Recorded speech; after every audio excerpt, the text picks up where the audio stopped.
work session. This is a work session, and it's an informal meeting, and for once we don't have a special legislative tacked onto the front end, so we can just go ahead and have an informal meeting and discuss what needs to be discussed, keeping all items in perspective and still being polite to each other as always, maintaining decorum. I hope that everyone had a good break, and with that, let's go ahead and jump into the agenda. Are any changes required to the agenda at this time?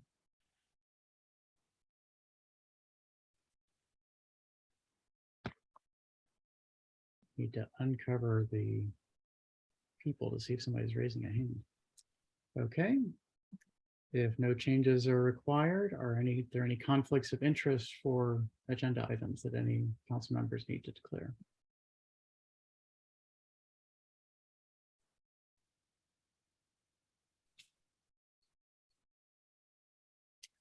Okay, then let's go ahead and continue going through the agenda. Next item is presentation, town's response to stormwater management. And good evening, Mr. Mayor and members of the council and the community.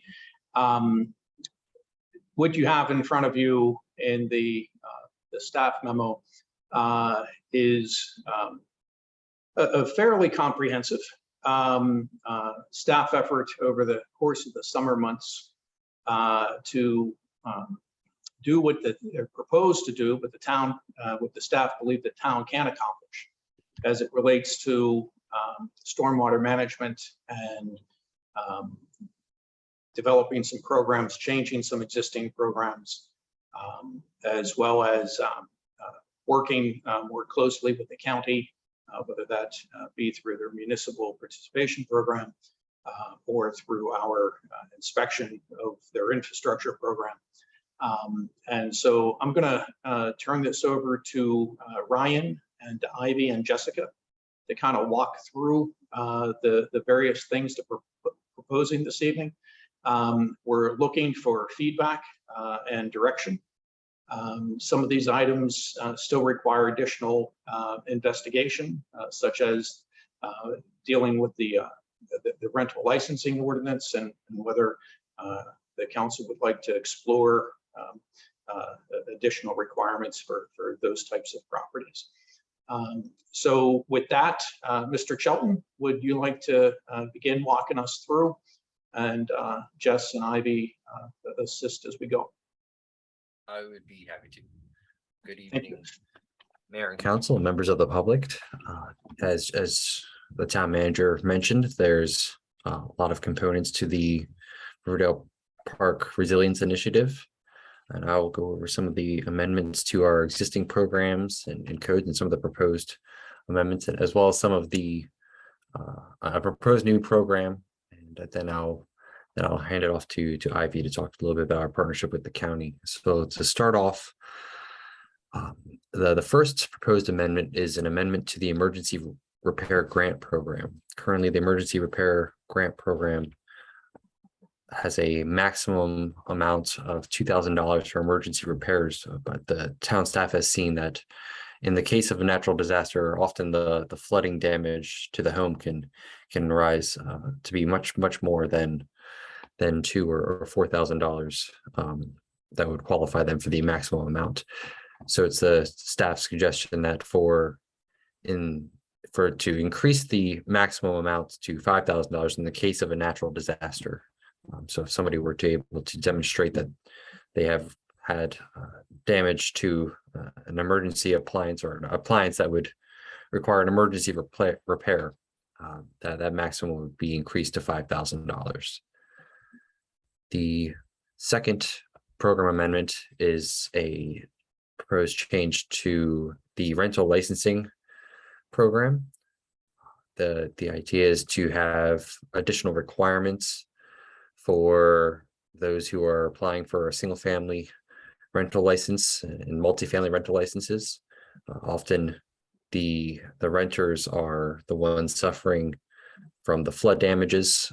And so we thought it would be in the best interest of the tenants those single family and multifamily rentals to require that their landlords put into place preventative measures to help make sure that their assets stay safe. The next amendment, or the next proposal, is as an amendment to Chapter 57, streets and sidewalks. We currently have restrictions about depositing debris in stormwater inlets and drainage pipes, and we're currently looking into other amendments that would help keep those inlets and drainage pipes clear. As we all know, that if those inlets and drainage pipes are not able to function as they're meant to, then the flooding damage and the flooding situation compounds upon itself. So we are exploring our options of changing our streets and sidewalks, Chapter 57, to help make sure that those inlets and drainage pipes stay clear. And so that's it for the amended programs. But for new programs, staff is proposing a flood prevention and damage mitigation program that would provide a matching grant to residents who are trying to take preventative measures for their homes to help install to install measures on their windows or doors. And there's a list of eligible projects that is fleeing my mind right now, but there it is, including window door improvements, stormwater retention areas, sump pumps, or other types of related improvements. And it would provide a matching grant of up to $5,000 for those who are taking preventative measures. And this funding for this program would come from the Economic Recovery Strategy Fund, also known as the ARPA fund. And so here I'll turn it over to Ivy so she can speak a little bit more about partnering with the county on select stormwater initiatives. Director Lewis. Okay, thank you. Good evening, Mayor and Council. The Longfellow project was an example of the county funding the upgrade to existing stormwater facilities and new stormwater facilities to improve stormwater management on Longfellow Street. Other of the 13 projects that the town identified last year as part of the building resistance in communities include some projects that might be eligible for this program. We'll also look to the county for other funding sources for stormwater projects and other state. I don't know if you want me to continue with the next one, future grant opportunities, but between county funding sources, including the municipal participation program and other state and federal grant programs, we'll be looking for opportunities to fund as many of the 13 projects that we've identified as we can find the money to do. And Ryan, I'll turn it back over to you at this point. Good evening, Mayor Thompson and members of the council. The final component of our initiative includes education and outreach.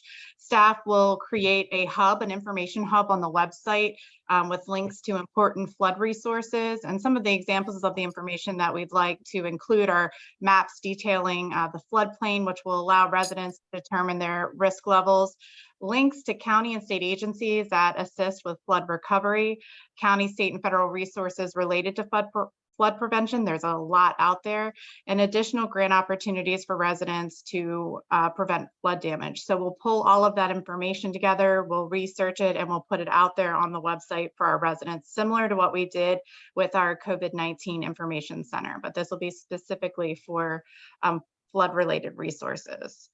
We'll also plan for quarterly virtual community meetings. We're going to talk a little bit later on in the meeting tonight about the success we've had with some of our virtual community meetings. We're going to invite representatives from the county and provide updates as we requested in the resolution that we passed just a few weeks ago. So what I would like to say in wrapping up this high-level overview is that the town has been asking the county in one way, shape, or form for quite some time to design, fund, and construct various elements of stormwater management, as well as to provide more frequent and effective maintenance. As staff were putting these various tweaks and development of new programs together, we actually found a resolution from 2014.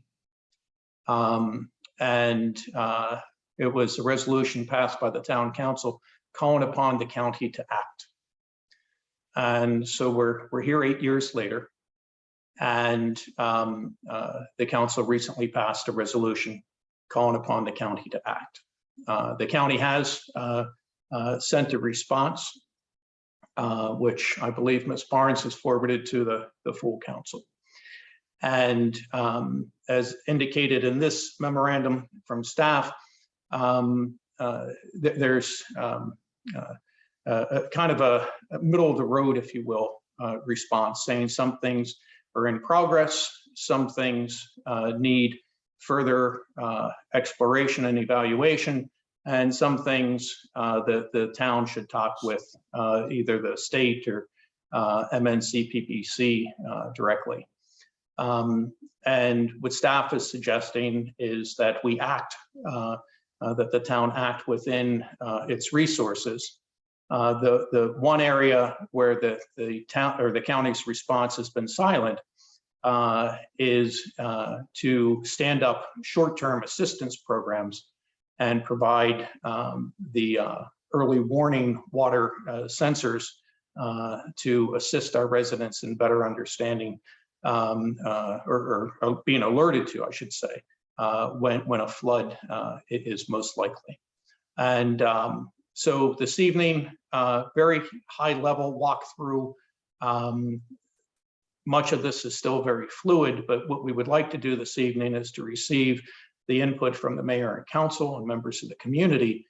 So the thought would be that we would then take that input and then return to you on the 12th, and if need be on the 19th, with proposed legislative actions. And with that, Mr. Mayor, the staff team's prepared for whatever questions the council may have. Thank you, Mr. Town Manager. The hands have been flying up from the council, so I will let Councilmember Foe speak first. Please go ahead. Mr. Town Manager and staff, thank you so much for your efforts in this incredible summer of rain. It's really been remarkable living in this community to see this continuously happen to our residents. And it's really, really, really upsetting. I don't know, and I'm open to dialogue. I was just looking for the first time at the response by the county, and I just felt it to be, quite frankly, more of the same, which has been nothing. It's just white noise. And I guess if I had one question, do we have from our resolution 22-R-13, do we have a hierarchy of potential order that these projects, if we are able to utilize funding like we did the Longfellow project, do we have a hierarchy of how those projects should be implemented and funded? Director Lewis. I think we have to first determine for the municipal participation program anyway, which of those projects would qualify for that source of funding, and maybe move forward initially on those and then seek other funding opportunities for the rest of them. All right. I don't know, for example, that the county's program would fund flood-proofing private residents, for example. But they would fund the projects on Oglethorpe. In fact, they've been to those projects on Oglethorpe. We have two situations on Oglethorpe. I think it includes 48th Avenue as well. And the county staff have been out and looked at both of those projects and potential projects and indicated that they would qualify.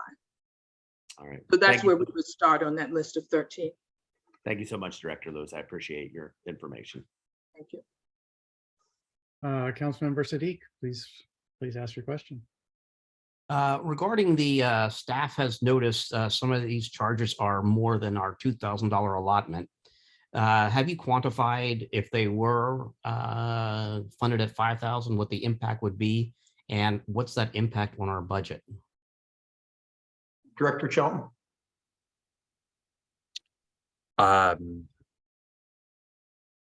Yes, I have not done a forecast down to the dollar, but roughly speaking, based on all the applications we've received, I would expect we would probably spend approximately $20,000 more per year. And I do believe we have the room for that in our community and economic development fund.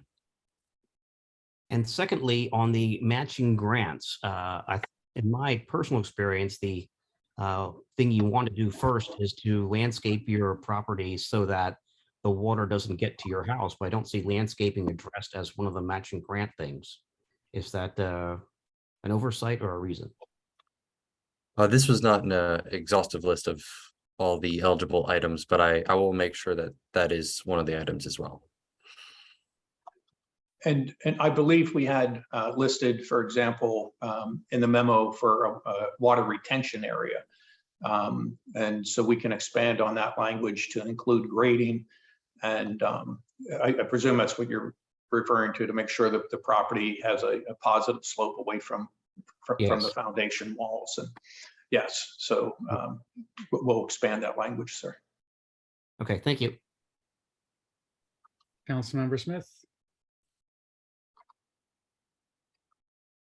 Thank you, Mr. Mayor. I'll have more to say about this in my report, but in looking at the county's response, I think the characterizations, I can't remember if it was you, Mr. Mayor, Mr. Lestitian, that characterized it earlier, but I thought those characterizations were incredibly generous to the county. As I read the response, it was a lot of well, not our problem, whether it was blaming it on, or not so much blaming, but you got to talk to the state about this. You got to talk to the Corps of Engineers about this, which I get, especially in the area that we live. There are lots of overlapping jurisdictions, but I didn't see a lot of looking for solutions. And I think our proposals as a town that we sent the county were great.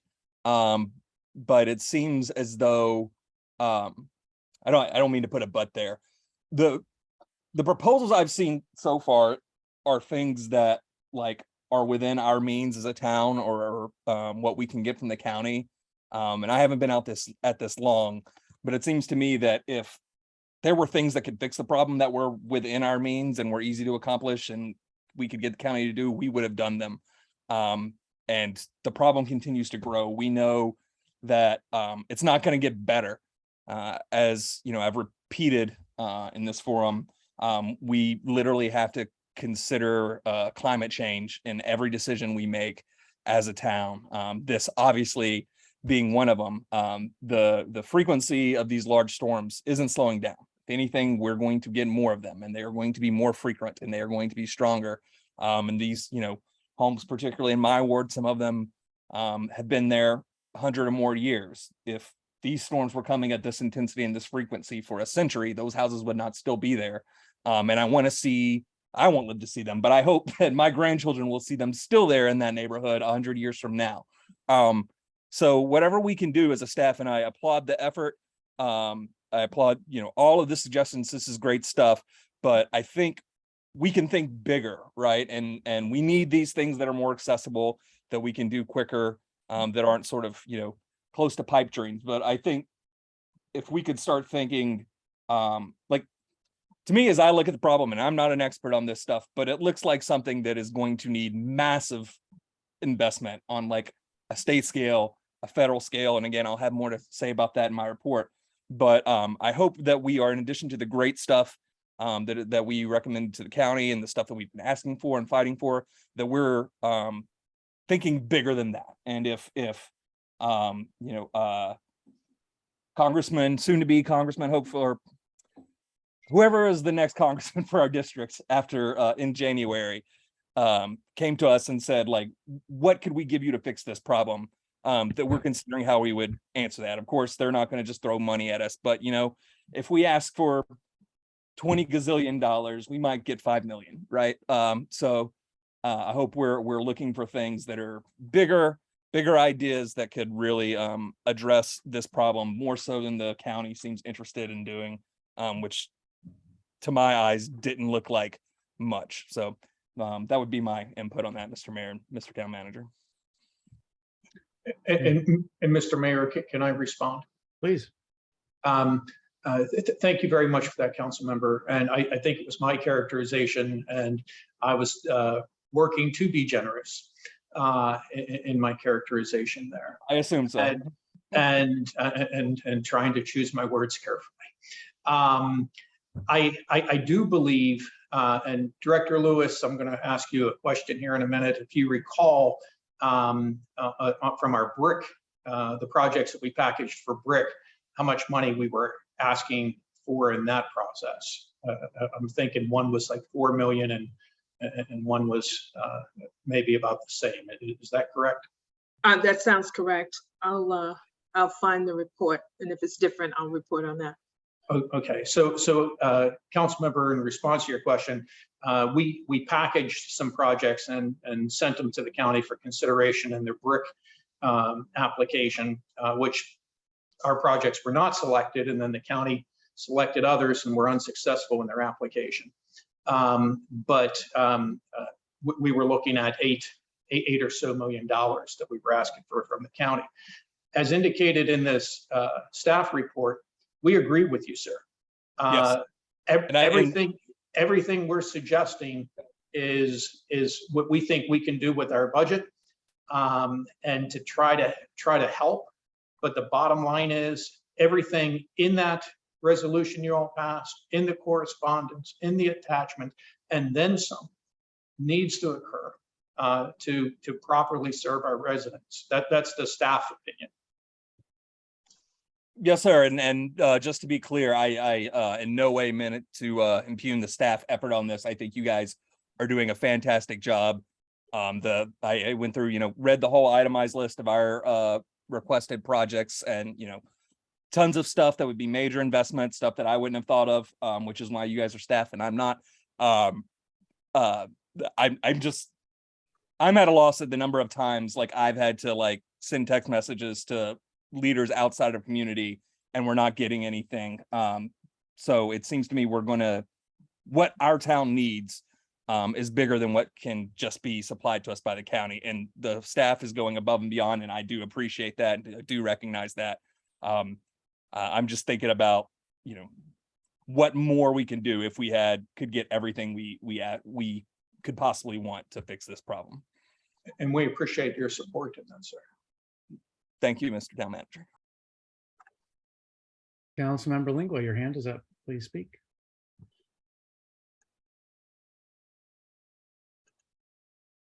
Thank you very much, Mr. Mayor. Good evening to you all and to staff. Couple items, a couple comments first. The emergency assistance program. I'm glad to seeing. I'm for seeing that augmented. As to the addition of the stormwater program or the flood program, I think based on what was seen in the early July rain, that would be helpful to a number of folks in the community. They also suggested idea on the going into help with assistance on projects and upgrades for preparedness. I think will work. I think will also work well. My question to staff is regarding some of the things that we would be asking of multifamily and rental property owners to be doing. How would this fit into what we just recently passed on the international maintenance standard, international property maintenance standards that we passed? Has that been looked into? Let me go on to a couple other things. And then you can come back and answer that.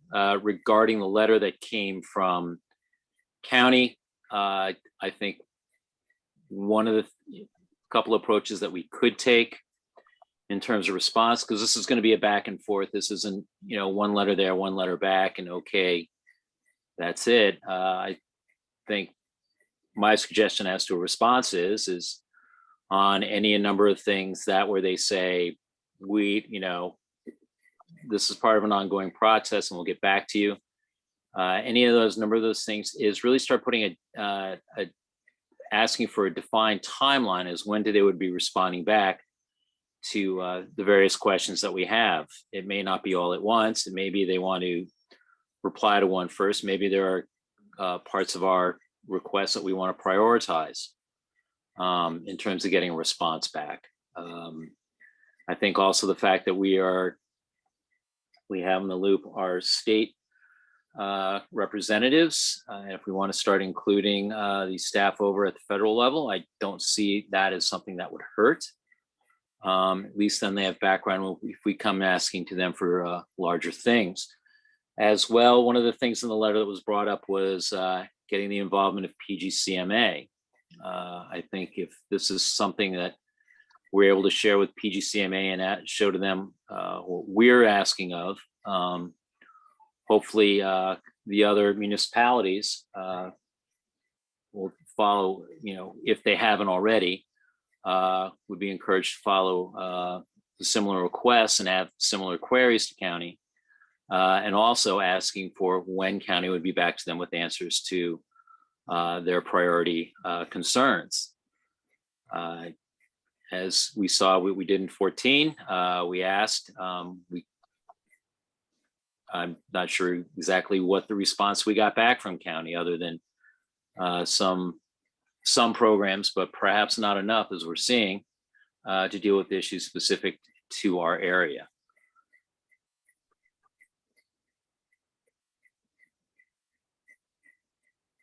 Councilmember Lingwood, is it okay if I respond to your Sure, request? go ahead.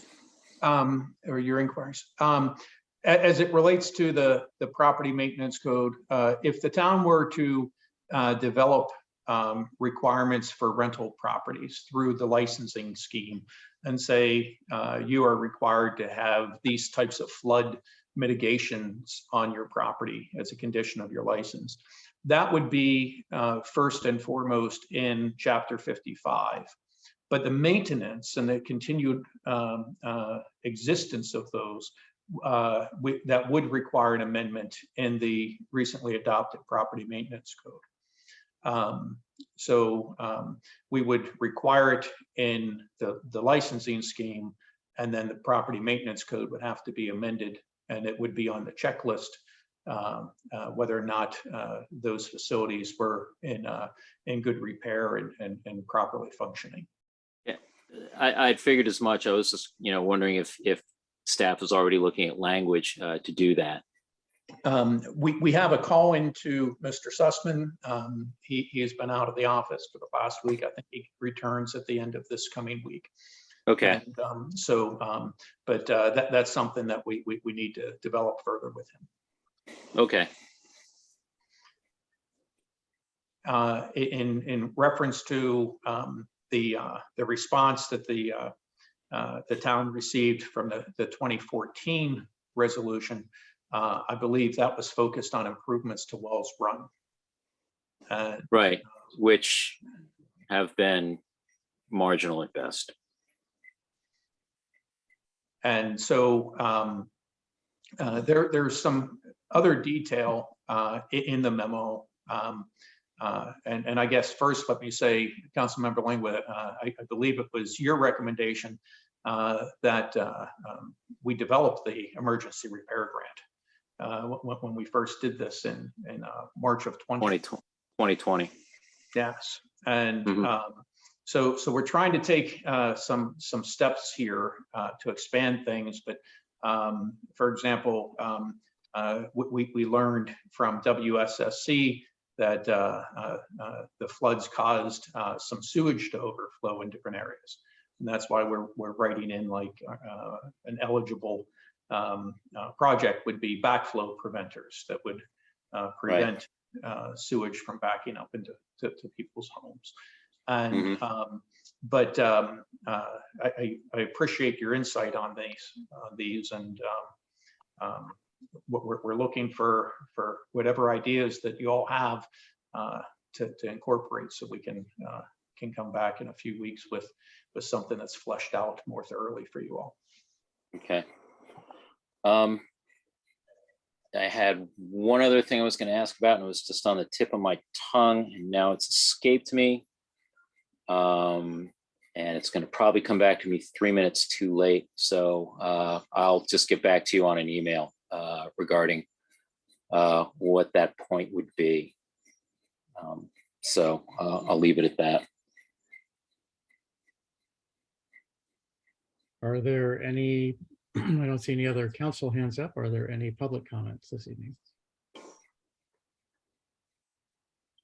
on this item? Actually, I just remembered, if I may, Mr. Mayor. Please. It only took me 27 seconds.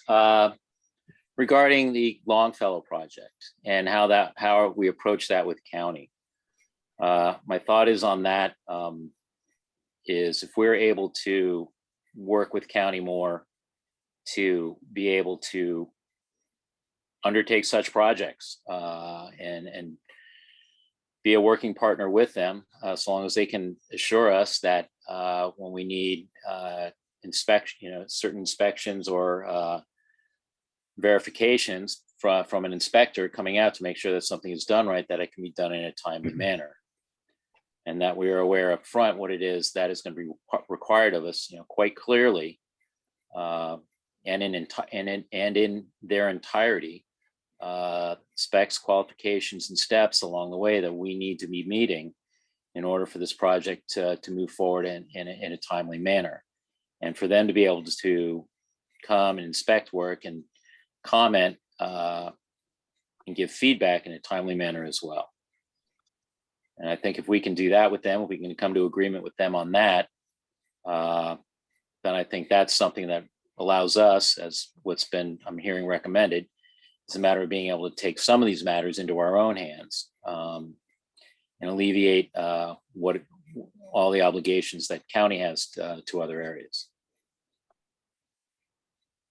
And sir, thank you for bringing up the Longfellow Street project, because there's a specific thought that the staff have that has not been called out, but it's in the packet, and that is for the town to use the reimbursement that is owed to us from the Longfellow Street project. And Ms. Lewis, I think that's a little over 200,000, correct? Actually, 250 ultimately. Okay, so 250,000. That when we receive that, typically that would flow back into unallocated general fund.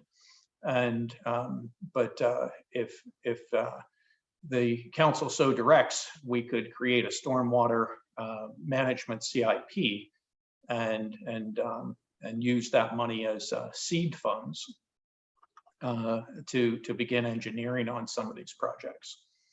And I have no problem with that. I have no problem with that at all. Second. So, but that's something that we'll also work with Mr. Sussman on, and with Mr. Jones and our finance department to figure out exactly how the logistics would work there. But that would certainly help. And once a project's decided upon, where we could at least have funds to get started.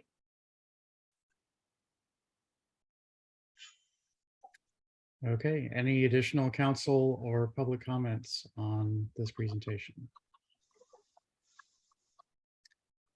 I have a few. I will dive in on something Town Manager Listician said, that the 2014 resolution. And I believe I introduced that resolution, and it was focused on the Wells Run improvements, and in particular on the far upstream 9 Pond project, which if if the current news is correct, shovels will be hitting the ground shortly on that, like within the next week, if it hasn't already happened, week or two. And so the permits have been issued, all the agreements were signed. There was a bid put out by the county, and I believe that that's been awarded, and the work should be starting shortly. So from 2014 to 2022, for a project that seemed at that time to be low-hanging fruit, it was pretty slow. But we have seen some progress, and it was driven by a resolution from our council. Also coordinated resolutions from Hyattsville and University Park. So I think that we need to focus on that. As Councilmember Linguist said, we need to reach out to other municipalities and coordinate our responses. I've actually had two meetings over the break with the Mayor's Association of Riverdale Park. We get together once a month. And the mayors have been very interested both in the resolution from our council and in the response we recently got. And there's been a lot of discussion about that. I think that we'll be seeing them follow our lead and also ask the county for a better set of programs and more support and more attention to this issue. So leaning into not exactly these programs, all of which look great to me. I have several detailed questions, which I'll get into with staff, but sort of just looking at this from a higher level. We got a very, the response wasn't as detailed as I had hoped, it wasn't as making as many commitments as I hoped. But we did get a response from a deputy chief administrative officer in the county. That's a very high level position. And I believe that we now have their attention, and that's a good thing. And so now that we have their attention, we need to lean in. We need to schedule the meetings that we have to discuss the projects that we've proposed, to discuss the reforms that we've proposed, and make sure that they continue to go forward. Over the break, we had a primary election, and given the demographics of the county, then we have a likely new county council member. Eric Olson was who won the Democratic primary. And I will be meeting with him before, hopefully before our legislative meeting in 2 weeks, but if not, very shortly thereafter. And this will be on my list of things that I would like to see happen during his term, should he be elected. And I guess the big one is the issue of partnering with the county, that we do really want to make that work. And that, I think, is the best way forward here. The county, as we've seen on the 9 Pond project, has some hoops to jump through, has some issues. If we can get some modest reforms in that program and sort of take over the repair of the stormwater system and improvement of the stormwater system ourselves, I think that's the best idea. One minor detail, this is a success that I had as a council member, probably even prior to 2014. You're talking about the sewage backflow prevention device. And I had a constituent who had this problem happen in their house many times. And I contacted WSSC on their behalf and asked that something be done. And WSSC picked up the tab and installed the device entirely on their dime. And I'm hopeful that because WSSC, when there is a sewage backflow, will often pay for the damage to property and to belongings, that they may well be interested and willing to install those at their cost, and that we would not have to invest in that. So I think we should try to reach out to them on that behalf. And those are all of my comments. Any thoughts from staff or council on these?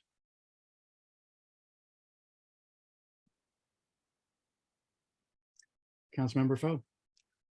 Just thinking aloud, no thoughts on your thoughts, Mr. Mayor. They're usually pretty good. And I really love what I'm hearing from council and staff. I was just wondering, and I know that I always push Chesapeake Bay stormwater management rain check rebate. Would it be advantageous for us to, and I don't even know what this looks like or sounds like, and I don't even know what limitations we may have with staffing, but if we became a little more aggressive in helping our residents pursue some additional financing for their properties on that, I just wonder if that is on the long list of things that we are considering. Can we become more active in those zones where flooding is prominent, and trying to suggest projects to our residents that they can apply for, or even assist them in the application process? I got a $400 check from the county for my rain barrels that I just keep adding to my collection. And it just seems like if each household has $6,000, that we should really be advocating on, home preparedness, as we are doing with our grant offerings. But it seems like we have, an automatic doubler there with $6,000 that people can utilize to assist properties. I just wonder if it's one of those things where, if we knock on their door and make a suggestion, is that going to yield more results? And that was just me thinking out loud. And I'll mute myself now. Very, very interesting idea. I think we should follow up on that. There's a lot of money flowing around right now, and the issue is that we have to coordinate with the county because they own the stormwater system, and so there's infrastructure money coming from the federal government that could conceivably go towards this. There's the Chesapeake Bay funds that you talked about that can go towards individual projects. I doubt that we could apply infrastructure funds to individual homeowner programs. So yeah, there's lots of opportunities. I think we need to think about it and provide feedback offline to the town staff. And we will be back in 2 weeks, and hopefully we'll be able to get some programs going at that point, and continue improving going forward. So that sounds good. Councilmember Link, I see you have your hand up. Yeah, just, as you asked, feedback, I'm fine with what you're proposing.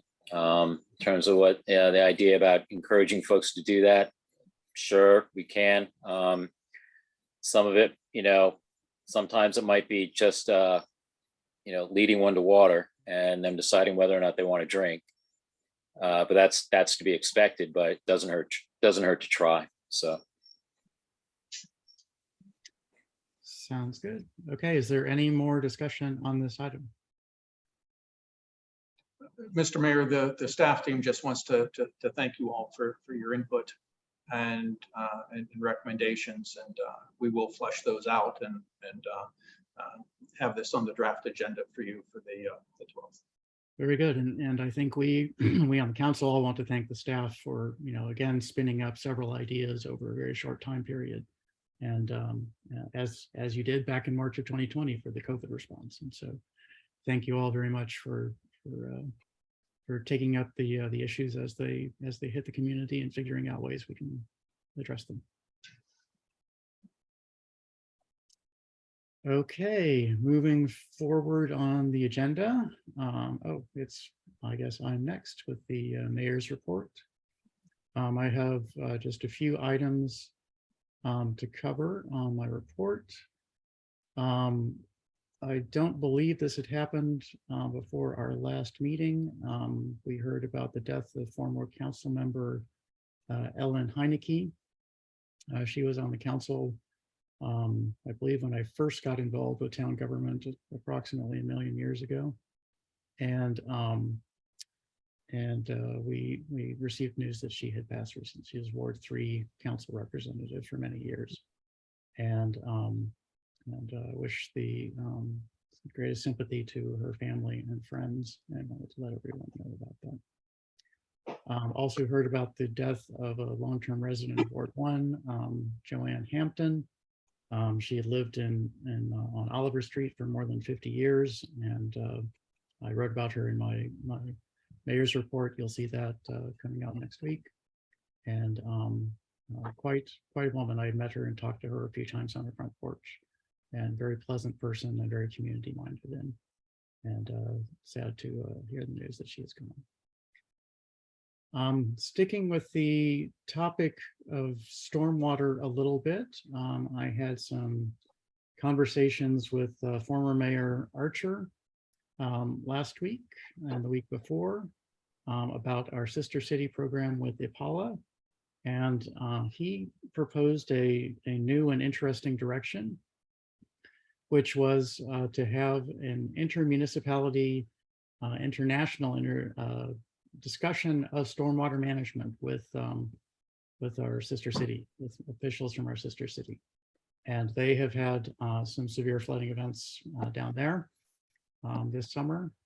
And I thought that this sounded like a good idea. And I proposed through former Mayor Archer the idea of discussing problems, perspectives, and possible solutions.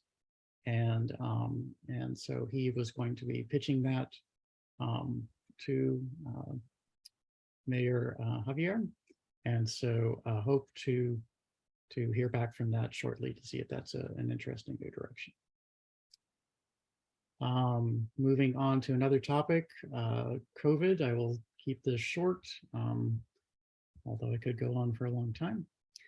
Sorry to hear that 2 council members have come down with it. I've still, let me find a piece of wood to knock on around here. I have still avoided it, and I'm still trying to avoid it as best I can. It's better than it was even a few weeks ago. The county is down in diagnoses by tens of percentages, but it's still out there. And I think honestly, a lot of that is that we hadn't had a holiday since the 4th of July. And so people were not getting together as much, or when they were getting together, it was outdoors. And so I expect that with school starting up and with all starting up and the weather getting cooler, that we'll see a resurgence in COVID. So just say to everyone, please stay safe. Please keep in mind your risks. Please try to minimize them. And please try to, if you do get COVID, then do as it sounds like the council members did, and isolate and make sure that you don't pass it on to anyone else. This is just something to put on your calendars. On September 10th, there is a tree summit that is being sponsored by the Sustainability Committee. It is a virtual all-day event. Signs are up all over town. Please register just so they can understand what level of people to expect. And it will be discussing current tree situation and policies moving forward. Interesting and wide range of presenters at that event. Just a few days later, on September 13th, there will be a public meeting to discuss a potential development in town center, the lofts at Riverdale Park. We and I believe everyone else in government, including the county government, were surprised that this happened. We'd been hearing sort of news and rumblings, but the fact that they're having a pre-application public meeting was quite a surprise to us. We didn't think that they were that far along in their planning process. But we will meet at that. I have some significant concerns about the proposed process, given what I've seen so far, but we can discuss that more at the meeting, and it is early. And last but not least, the redistricting committee has met 2 times over the summer. We sort of discussed goals and process at the first meeting. At the second meeting, I crunched some numbers and found, to no one's surprise, certainly not mine, that Ward 1 has had a lot of people move into it in its current incarnation. And so it is not going to be a minor adjustment of ward boundaries. It's going to actually be a more substantive adjustment of ward boundaries. And we will be meeting later in September, I believe on the 21st, but it'll be in the calendar. And I will gin up a couple of possible new ward boundaries. They're going to be pretty fuzzy, but they will be ones that work and that at least plausibly tie together communities of interest. And so hope to see many of you at that meeting. And I hope that in their reports that council members Lingua and Smith might tell us what's going on with Town Seal redesign committee. So with that, I will close my mayor's report. Any comments or questions? Okay, let's move on to the town manager's report. Thank you, Mr. Mayor. I have quite a long list. It's been a busy summer. So if anyone has questions as I move through the list, let me know. So first, just some updates. We spoke about stormwater management and the recent floods. And I just want to thank the staff team, DPW, the police officers, the police communications, the town communications staff, everyone who really pulled together to make things as best as possible. The one flood, or the floods, the two along Kenilworth and east of the river, the one night the traffic light was out, we had police officers standing out there in water for quite a long time, directing traffic. And I just want to mention that our staff did a really incredible job. Over the summer, and this is a follow-up, Acting Chief Wixons spoke with you all about active shooter training. So during the summer, we've had 2 trainings in the elementary school. So those trainings to occur. We know we've had some violent crime in the last number of months. Good to know that the homicide on Powhatan was closed with an arrest, and the shooting at the McDonald's was closed with an arrest. We implemented a mental health program, employee assistance program, a mental health component for the town staff, and that's fully operational. We've also had some vacancies. We still have some vacancies, but we did recently fill a long-term vacancy in Public Works with a very qualified individual. He'll start a week from tomorrow. And I'm happy to say he's also a town resident. So that'll give us, I believe, 4 Public Works employees who reside in town. And that really helps when the trees come down, when there's flooding, lanes need closed. A few years ago, the council, as part of the budget approval, approved an incentive for employees who reside in town. So they do receive a small stipend for residing in town as well. We also implemented, and this was in the budget, but we just implemented the short-term disability benefit for employees. And so that's a program that we just got started. We also completed cybersecurity training for the staff team. And I've spoken with the mayor about this. Mr. Director Barnes is going to coordinate with the council should council members be interested in attending a cybersecurity training. We also held 2 virtual community meetings, reference the permit parking program. Director Barnes will talk a little bit more about that this evening when she's talking about the community conversations. But let me say it was a great success. We also held a walk and talk on the 20th of the month. It was good. We had residents that walked with us. We had residents that came out and joined us as we walked along the route, bringing up their concerns.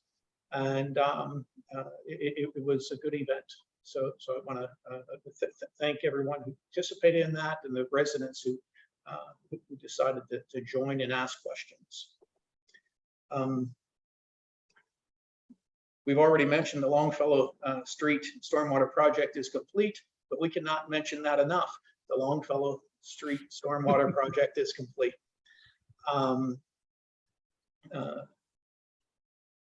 We've had a lot of movement on CIP projects over the summer. That's kind of been our focus.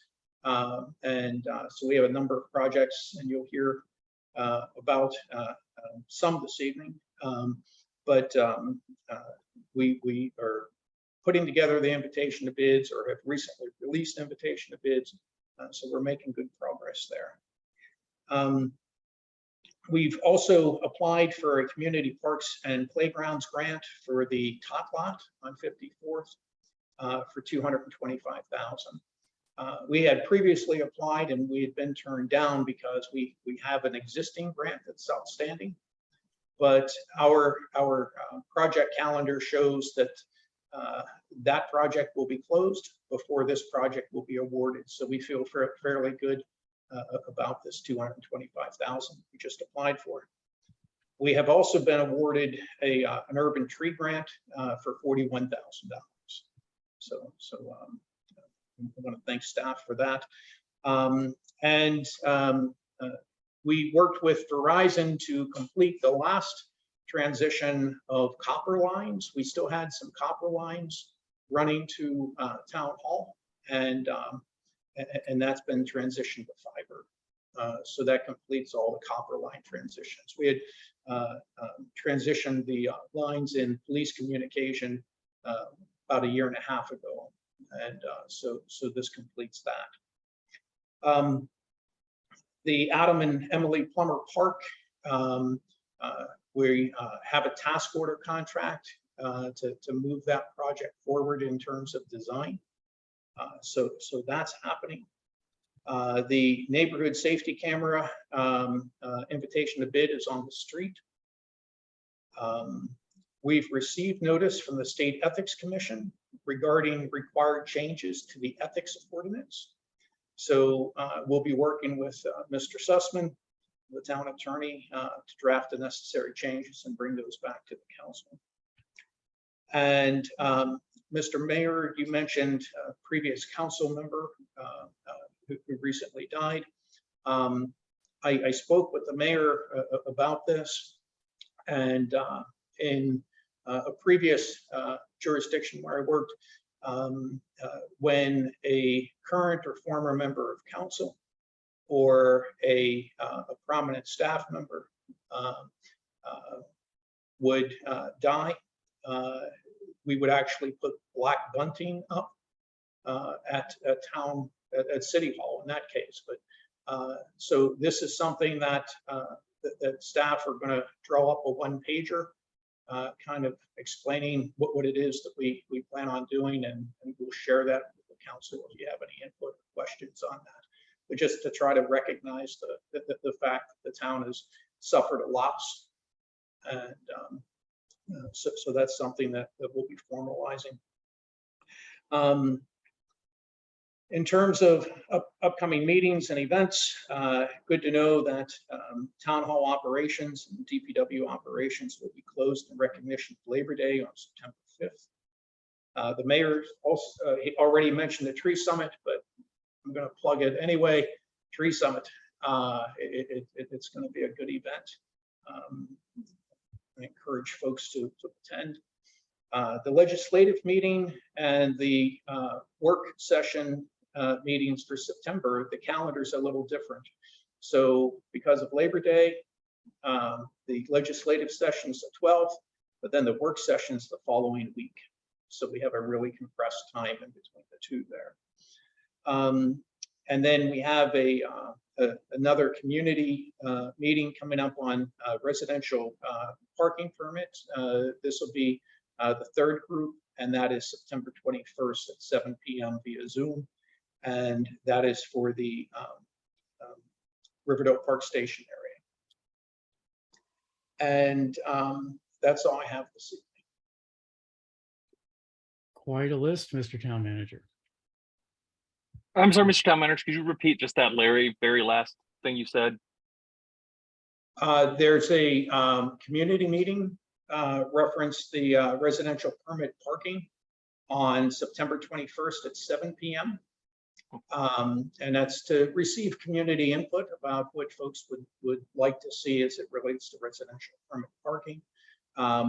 In other areas, it's been very successful in hearing what works, what doesn't work, what changes they would like to see. Here, the roads are not yet the towns, but we're getting so much closer. Director Lewis and I have regular meetings, and actually right now everything's in the hands of the attorneys. So we're waiting for our attorney and Kford's attorney to finalize the paperwork before we can bring it to the council.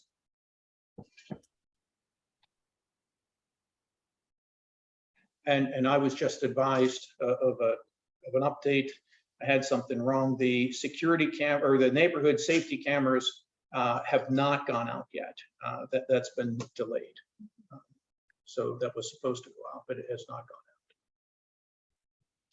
out. Okay, thank you, Mr. Town Manager. Unless there are any other questions from council or members of the public, then we should move on. There's a hand raised, sir. I see. Councilmember Siddiq, please. Just to clarify, the next town meeting is a legislative meeting on the 12th of September, followed by a working meeting on the 19th of September, both at 19:30. Is that correct? Yes, sir. Thank you. Okay. So the next item on the agenda are council, committee, and ward reports. So it's up to you guys. Councilmember Smith, Ward 1. Thank you, Mr. Mayor, and for all the good information you and the town manager always start us off with. Good to get some updates regarding the town seal. I will let Councilman Lingua speak to that. We have been having long and extensive conversations for several weeks, several months, some would say several years about when to schedule this. And it appears we may have arrived on some dates in the direct messages from the chat of this meeting right now. So I will let Councilman Lingua speak to that. I don't want to say happy to hear updates on the flooding because I wish we didn't have to talk about that, but I do appreciate that the staff, the mayor and the council are all sort of attacking this as a team and also working on but other ideas. I know I had copied the mayor and town manager earlier this month on some correspondence with some folks about doing a walking tour to see the flood damage and speak to residents impacted with some elected and potentially elected leaders. My good friend, Wes Moore, is interested in coming to take a look. I have a prospective date for that, but it's not 100% confirmed. So I'll be sure to include folks on that. I've also heard from Delegate Williams interest in attending that. And as we solidify a date, I definitely want to expand that invite, as was said earlier, to our other area leaders at the county, state, federal level, to make sure we get a lot of folks with the decision-making ability to come and actually speak to our residents and hear what the problem is. Because you don't hear a lot about, if you're not from this immediate area, I feel like you say, oh, there's massive flooding right outside of DC, right? Like that's not leading the local news, though we did get some couple pieces in area media, which was good. And I really want folks to be able to come actually talk to residents and hear about how the problem is that we have this stormwater drainage from several municipalities that runs right through their neighborhood. And when it rains, a lot of water falls quickly. That water doesn't just come up in basements and whatnot. And when I bring this up to different folks, I get recommendations for sump pumps and all these other things. And I have to be like, no, in the span of like 45 minutes, the water's in these people's living rooms. All that said, I know that Ward 1 is not the only area of our town that is affected about this. So I would definitely wish to, assuming this all goes as planned, open that up to other wards and communities within the town to make sure that all of our residents are being heard, particularly residents in areas of the town that don't get the opportunity to be heard as much as our residents do in Ward 1. So if any fellow members of the council are interested in that, I'm happy to include you and line that up. I'm assuming at some point, Mr. Lestitian, we should have a conversation about this and what sort of town resources could be used for such an event. I know that we're dealing with elected or potentially elected folks, so we don't want to cross any lines there, but making sure that we're giving people that can make decisions for our town and for our residents, that we're doing as much as we can to show off what it is we need and how they can help us without crossing any campaign finance or whatever boundaries. So looking forward to that coming up soon. With regards to the mayor's comments about the potential development of the lofts at Riverdale Park in Town Center, this of course is the area that is currently occupied by some dilapidated vacants on either side of the road there next to the tracks. Correct me if I'm wrong, the public hearing is, Mr. Mayor, is specifically about removing those lots from the MUTC zone? Yes, that's correct. The proposal is to remove those from the MUTC and to put them into one of the new zoning categories, which is local transit oriented plan development edge is the new category, which reading the zoning ordinance on that particular category, it just doesn't make sense to me. But we can, that's going to be a topic of discussion at that meeting. And I don't understand it, but that's what it is.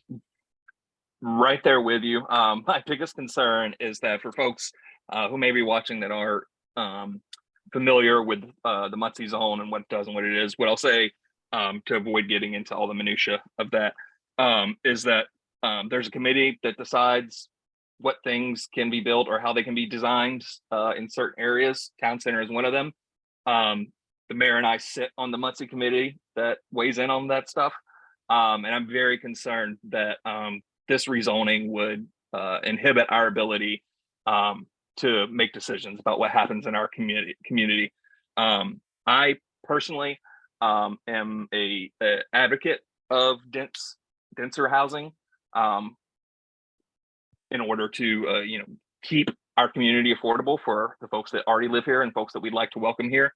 But the scale of this project, given the surrounding infrastructure, gives me pause. I'm not sure how that number of units, how that ends up working logistically when all of those people are leaving for work in the morning or coming for home from work in the evening, and there's a train stopping traffic and everybody else that lives nearby is trying to get home or get to work. That just sounds like a disaster to me.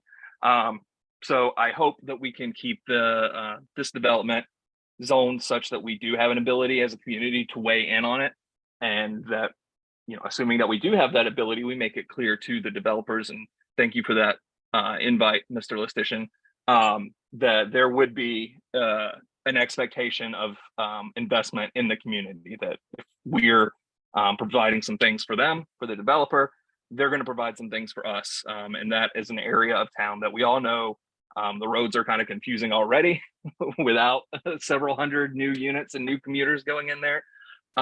So looking forward to having those conversations and hopefully ensuring that we have the ability to weigh in on what happens in our community. I'm glad to hear that the road project for Riverdale Park Station is moving forward or getting closer to wrapping up. Definitely looking forward to having the conversations soon about how we allocate our funding for road improvement projects, which we have some projects that shouldn't be too expensive that are desperately needed in Riverdale Park Station with regards to pedestrian safety and whatnot, ensuring that we're controlling speed in that area for all the families that live there. So looking forward to do that. Definitely want to make sure that Riverdale Park Station is as safe as it can be. As previously we talked about, I did get COVID. I missed, I think, the meeting earlier, the previous meeting, as I was down for the count in a hotel in Oakland, sick on a work trip. I would say to folks, clearly, COVID is still here. I was on a work trip that I traveled to with a coworker who lives here. We were on the same flight. We ate meals together. In the airport, we sat in a room with other people who we trained for about 2 days. Which is to say, I had close exposure to a lot of people. Aside from when I was like literally putting food in my mouth, we were masked the whole time. None of the people I was in the room with or my colleague that I traveled with every step of the way ended up testing positive because we were all masked the entire time, save again, putting food in my mouth. So that is all to say that masks work as we're still plodding along in this pandemic. Please consider that, consider masking when appropriate and when you're able.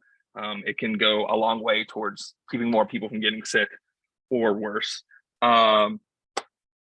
Anything else? It wouldn't be a Councilman Smith update if I didn't talk about unions.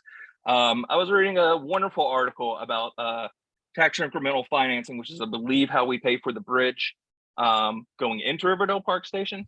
I'm assuming we don't have these policies in place already. It was the first I've heard about it, and everybody knows that I think way too much about this stuff. But having a policy or an ordinance in the town that requires developers, constructor, whoever we're working with on TIF projects to adopt a policy of neutrality on union elections, which is just to say if the majority of their workers say we'd like to have a union, instead of spending a couple months hosting captive audience meetings with union busting lawyers, lying to them about what a union means and what it doesn't, the employer just says, okay, the majority of my workers want a union, they should have a union, and we move forward with workplace democracy that way. So I don't know if we have, I'm not familiar with any TIF projects we have in the pipeline, but as we look forward to growing as a community, I would be interested in pursuing something like that in our town code that would definitely empower workers and make sure that when we're contracting as a town, we're contracting folks that are treating their workers fairly. Lastly, I just want to put an exclamation mark on the earlier comments on the town staff's response to the multiple floods that we've had since I was last able to join a meeting. As you know, Mr. Mayor, Mr. Town Manager, I was put in the position of having to direct traffic for a very short period of time during one of those floods, a very short period of time. And as thankful as I always am for the staff, it definitely made me even more thankful for the staff after that very, very short experience in something that they do whenever called upon. So thank you again to the staff for everything you do, particularly in that flood response. And I think that is all that I have for this evening. Thank you. Thank you, Mr. Councilman. I agree with your comment lauding the staff for all of their hard work and directing traffic while at least ankle deep in water, and appreciate that. I suspect that it might be a little bit easier for them because they might have been actually trained to direct traffic. So just say that before we move on. So with that silly comment, let's move on to Councilmember Foe, Ward 2. Good evening, everybody. As is always, I hope everybody is doing well. I want to wish best of luck to teachers, students, custodial and cafeteria staff in Prince George's County Public Schools. Today was day one. I love seeing pictures of teachers and students going to school. It reminds me of the important work that we undertake with these young learners every single year. And I just hope that everybody has a safe and productive school year. I say safe because Suitland High School had 2 students with guns removed from the classrooms today. Violence continues to be an issue nationwide, but here in Prince George's County as well. And I am here for any discussion on public safety that we can have to ensure safety in our schools. There's no place for guns at all. And I hope that these violators are dealt with swiftly and significantly for this violation. It also makes me want to bring up, we have a District 2 school board election that will be occurring November 8th. And I think that it is incumbent upon all of us to make sure that we are dialoguing with candidates to ensure that we can yield the results that we want. One look at our schooling system prior to the work of previous councils, previous county councils, we'll see that our schools were badly in need of renovation, and that tireless effort led to William Wirt Middle School being completely rebuilt, and it's going to be an exciting step for us moving forward. But within our community confines, we still have an antiquated building that needs addressed. It's a building that's it runs the gamut of issues that we face in public schools. I think it's meant for between 500 and 600 students. I think we have roughly 800 students in the building.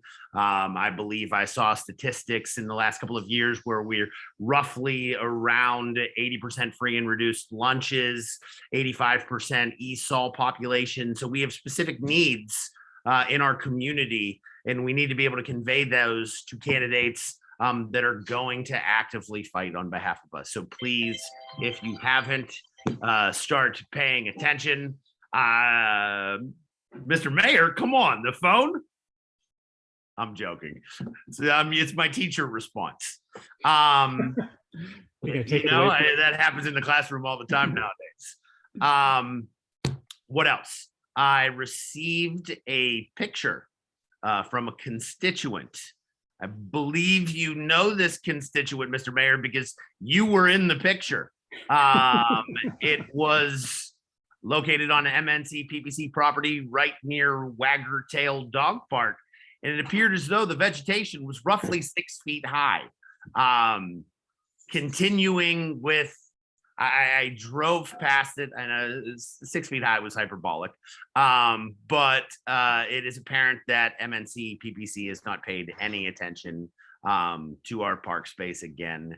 And I would ask if we have availability, if anybody staff could reach out to see if that we could get this area mowed for our residents to ensure that they are able to use this to the best of their ability.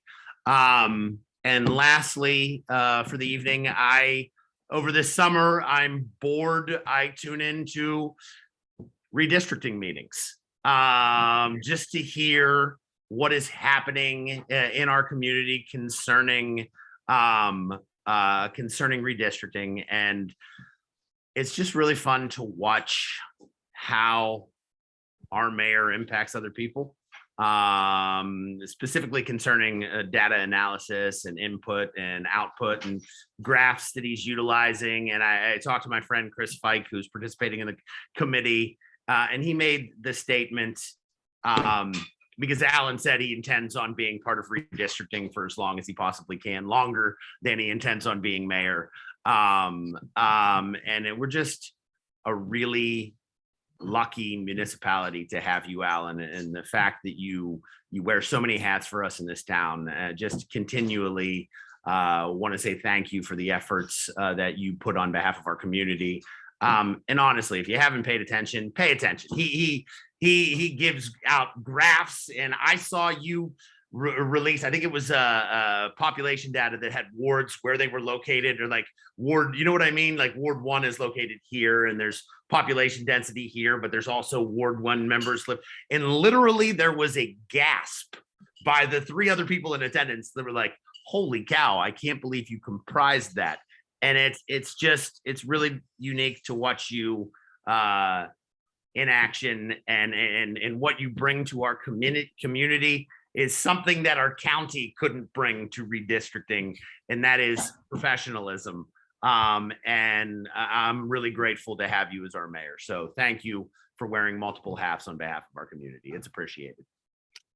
Thank you for your kind words, council member. I appreciate them. And as I said, it's the redistricting taps into some skill sets that I have, and I enjoy using them, since a lot of my skills are not, that skill set is not used as much anymore as I would like that it would, given my other responsibilities. And I'll just say that the grass near the dog park was not 6 feet tall, but it was over 3, and it might have been as high as 4 feet tall. It was really, I hadn't seen grass that high in quite a while. So I was trying to give you credit for being taller than you actually are. See, you just missed that point again. I embrace my short stature. It's fine. I'm not that short. I'm sort of average, and so it's fine. It's like, for me, it's just another continuation of frustrating dialogues we have with MNCPPC. It's just, you said it was over a year ago that we talked about Waggertail Park, and they talked about potentially moving it by flooding. And here we are, we haven't heard anything back from them. They talked about tree plantings occurring in the area between the parks and the house. And I see that there's 4 trees that have been planted maybe, and it just seems like we're an afterthought. And it's a little bit frustrating to continuously have to, trying to beg for big things, and we can't even get the grass mowed. And it just, I don't know, maybe it points to higher issues within their organization. It's just frustrating to try and provide amenities to our people or our residents in those spaces when, it's abject failure. So, all right, Well, I yield my maybe time. maybe we just need to rent a herd of goats for a couple of weeks and see what we can do. Hey, I'm all about that. Okay. All right. Let's move on to Councilmember from Ward 3, David Lingua. Councilmember Lingua.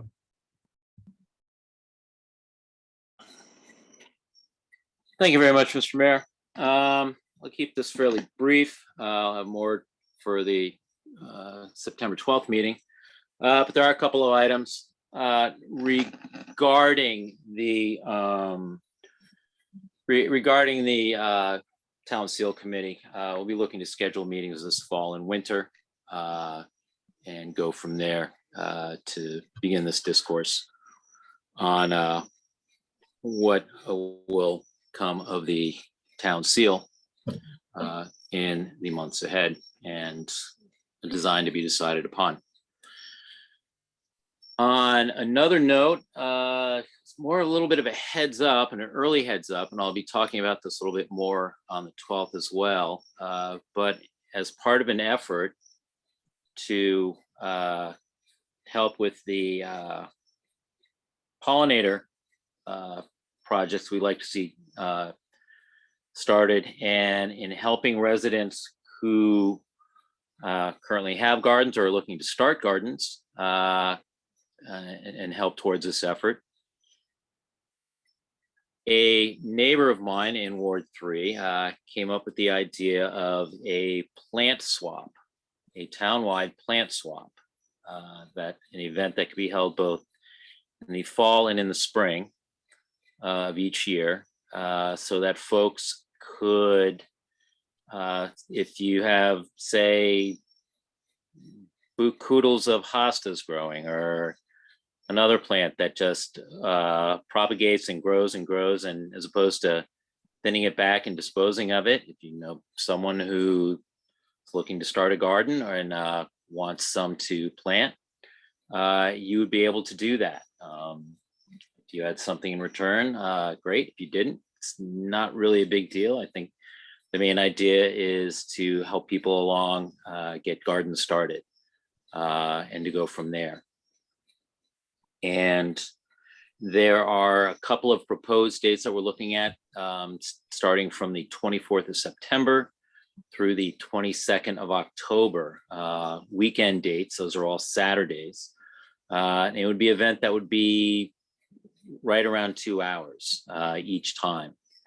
As I said, more will be coming in the with the next board report, as well.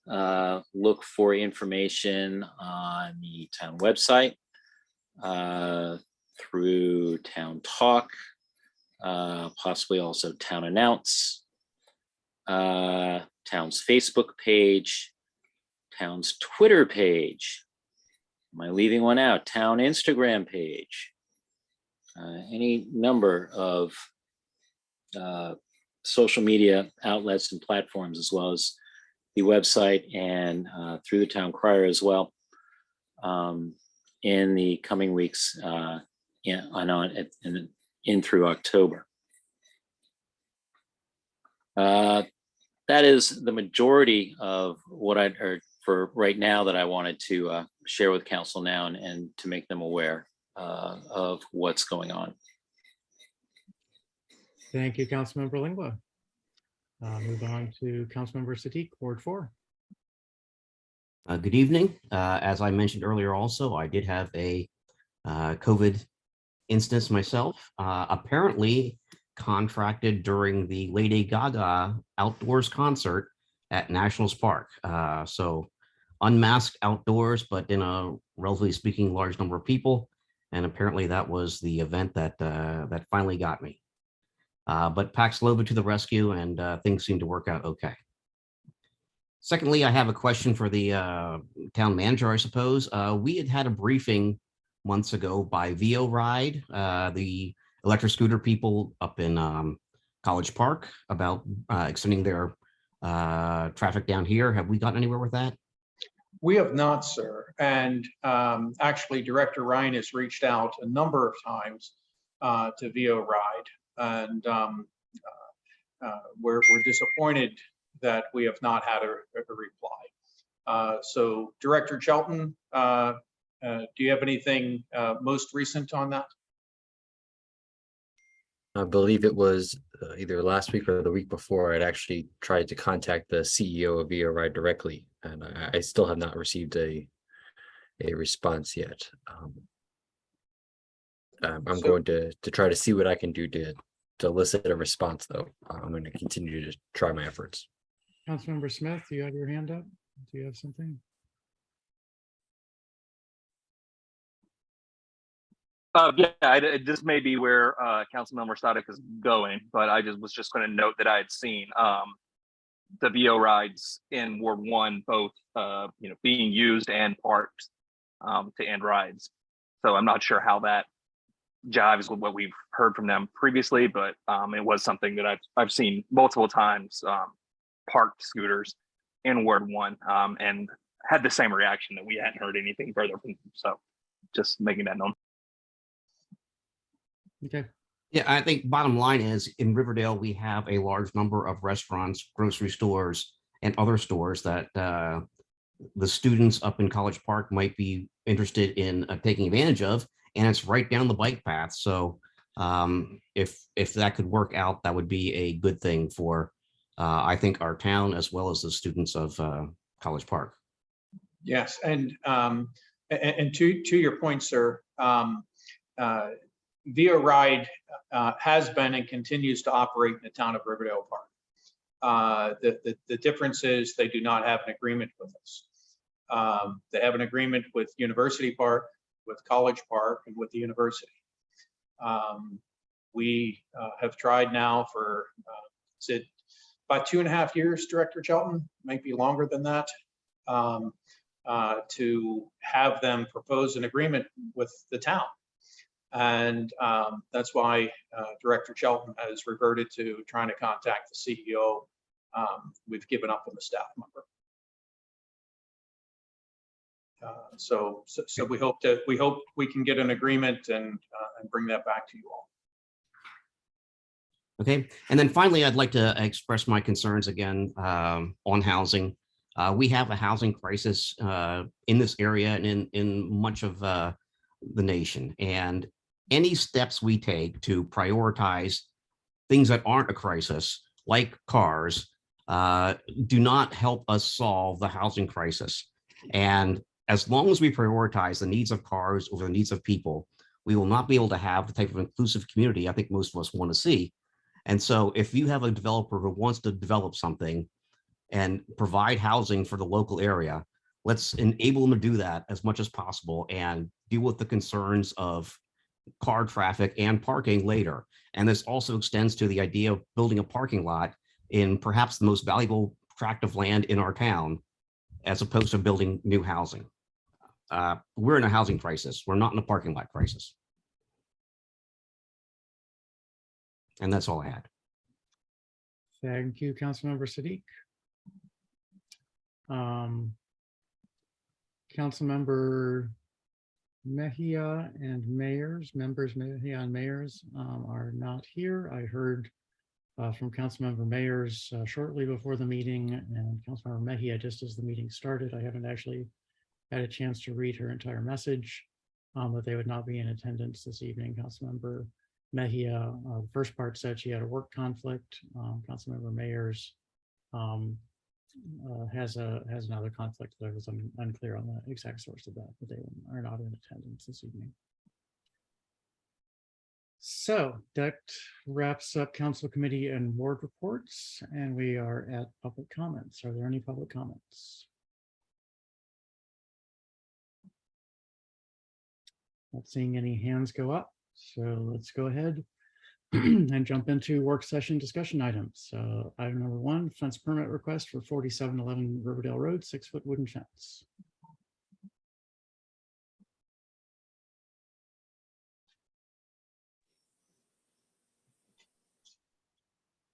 Director Barnes or Shelton? Certainly. Good evening, Mayor Thompson and members of the council.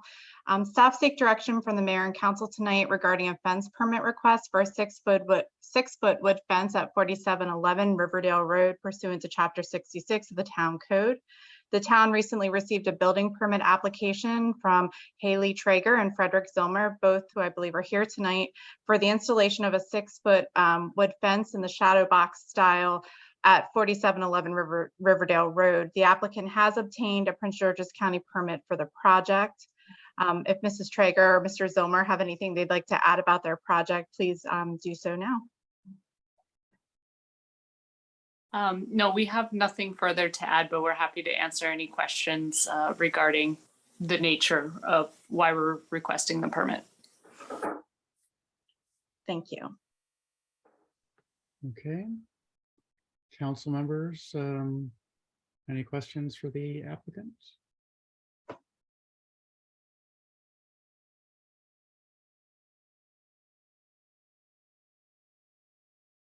So just so I understand the design, the 6-foot portion is where the X's are, and so it lines up with the back side of your front porch. Is that correct?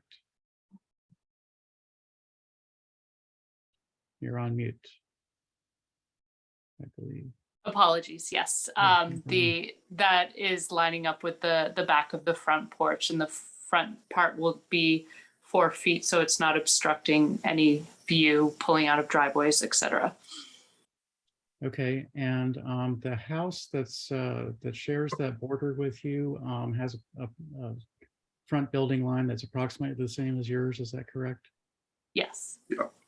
So it's So not good. We are each other.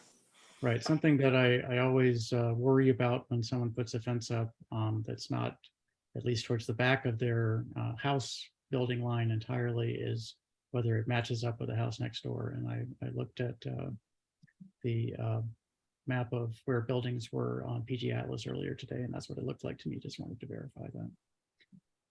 And is there a particular motivation for the 6-foot fence that you want to share with us, or? Yeah, a few reasons. The other 3 sides of the property, we have wooden fences. So stylistically, we want to match the other 3 sides. We would like to have some more privacy at this point. We're 5 lots away from the railroad, but we can still see it. So from a privacy perspective, and then we also had a baby in February, and when he starts to move around, right now we have hedge, and then there's a chain link fence. We think it will be safer. Okay, I have to say I remembered as you were talking about that you're taking a chain link fence out, so you're already got one leg up on a lot of people here. So glad to see the chain link fence disappearing. Actually, it will remain because it's partially on our neighbor's property. So they've decided to keep it. We offered to figure out a way to do it, but they want to keep the fence, the chain link. Oh, that is too bad. That's too bad. Yeah. Okay. Well, at least you won't have to look at it anymore. Thanks. Okay. Any additional questions from council? Councilmember Smith, have you had a chance to talk to neighbors and find out? Do you want to put this on the consent agenda for 2 weeks from now, or do you want to talk to people first? I have not had a chance to speak with these residents yet, but everything I see here looks in order and looks good to me. So I'd be, fine with putting that on the consent agenda for the next legislative meeting. Okay, let's tentatively put it on the consent agenda, and if you run into any issues, then please contact me and we can move it back to the regular. But sounds good. Okay, thank you very much for coming to tell us about your fence. And unless you hear from us, then we'll be on the consent agenda and is virtually guaranteed to be approved. Thank you. Thank you. Okay, next item on the agenda, another Ward 1 item, street closure request for the 6200 block of 43rd Street on September 17th from 2 p.m. to 8 p.m. for the annual block party. Director Barnes.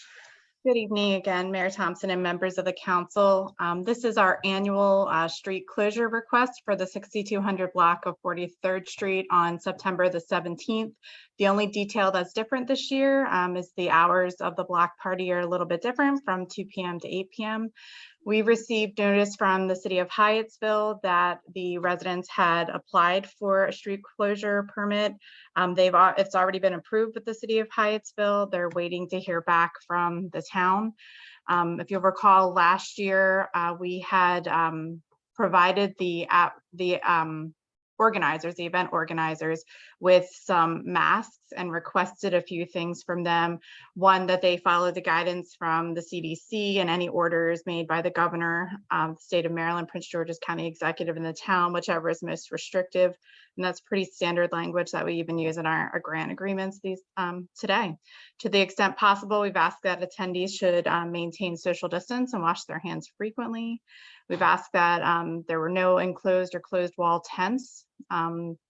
And then we again encouraged mask wearing, and we did so by providing the applicants with masks that they could distribute to their attendees. So upon the town's approval, if approved by the mayor and council, staff will work with the city of Hyattsville to coordinate the street closure. Attached to the cover memo is the city of Hyattsville's application, along with, I believe they require 50% of the signatures of residents on the block. And you'll notice some are actually town of Riverdale Park residents, and the correspondence that we sent last year. Thank you very much, Director Barnes. Is there any council discussion of this request?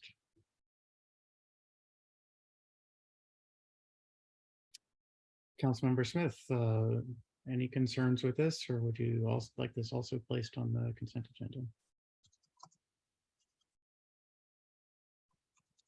I can't see if you're speaking, but you're muted.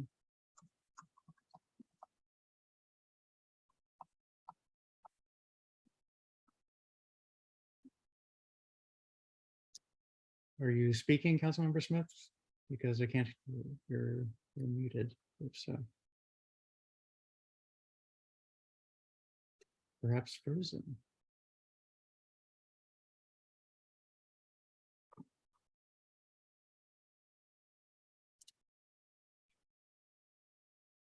Well, why don't I talk to him? If there's no objection from the rest of the council, then we can tentatively place this on the consent agenda, assuming that's what you would like me to do. And I will. I know I'm fine with it. Okay. Mr. Mayor, I'm not sure if that was waiting on me. My audio cut out there, but if so, I'm fine with it. Okay, then let's go ahead and put that on the consent agenda for the legislative meeting. Next on the agenda, item number 3, fiscal year 2023 revenue update. Happy New Year, everyone.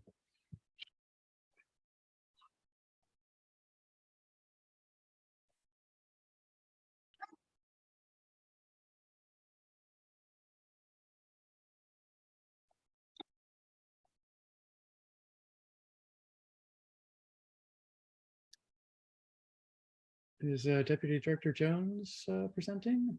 Yes, I'm presenting. Good evening, Mayor and Council. Tonight's presentation is on fiscal year 2023 revenue. So this This revenue comparison is going to be in the same format that we've used in previous presentations. We have the current fiscal year and the 3 fiscal years that preceded with 5 major revenue categories. The first revenue category is local taxes, which includes real estate taxes, personal property tax, local income taxes, and operating tax. So for the current fiscal year, local taxes total $87,091. It is down in comparison to other previous fiscal years. In particular, line 4001, real estate taxes. As of now, we have not yet received revenue from PG County. We've reached out to Prince George's County with an estimate on when we will receive those funds, but we do expect to have those and should hopefully be reflected in the next finance report. Personal property tax, we're still in the process of continuing to issue out the personal property taxes, and as those will be billed, that number will go up as well. Local income taxes is a bit higher in comparison to the 2 previous fiscal years. And then operating tax is another line item that we are still in the process of getting billed out for. The next major category is licenses and permits. As of now, we are up a bit from previous fiscal years. We've got our multifamily rental licenses, single family rental licenses, building permits, business licenses for the county, parking permits, and alarm registrations and reductions. So for this year, we do see that multifamilies have gone up, single families, as well as business licenses up until this point. The next major category is administrative fees. So far, we have $7,100 listed for municipal infractions. So we are pretty high this early in the fiscal year in comparison to previous fiscal years. The next category is fines and forfeitures, which includes police reports, vehicle impounds, and parking citations. At this point, we're a bit up from last year, but pretty similar to fiscal year 2021. This year we have reached 7,215. The previous fiscal year 5,775, and the year before that 6,195. Fiscal year 2020 we had a large amount of vehicle impounds at this point. So we had a total of $9,999.75. And the last major category is community safety programs, which includes the Safe Speeds for students. At this point, we don't have any revenue, and that's consistent with previous years as we collect speed camera revenue roughly 2 months after. So we will expect to get our first speed camera revenue in the month of September. So at this point, if we look at our total right now, due to us still not having yet received our local tax revenue, the net operating income for all of the revenue that we have listed for the current fiscal year is $264,728. The year before, we had received a significant portion of our local tax revenue early on. We hadn't received that much tax revenue in any of the previous years. So that explains why we were up so much in the previous fiscal year at $610,783. The years that preceded, we were at $374,000, and the year before that, $442,000. So once we receive the tax revenue, we do expect to have our revenue more in line with where it has been in the past. And yeah, that concludes the revenue report. Thank you, Deputy Director Jones. So is the tax revenue, is that just a matter of timing for this year? Just that for some reason it's a little bit delayed coming from the county, or? Yeah, in the past, the past 3 fiscal years, we have received much of it in August, but we've reached out to the county just to see exactly when we should receive that, but we think it's just a delay. Okay. Any questions from other members of the council? Mr. Mayor, if I may. Yes, please. Just, I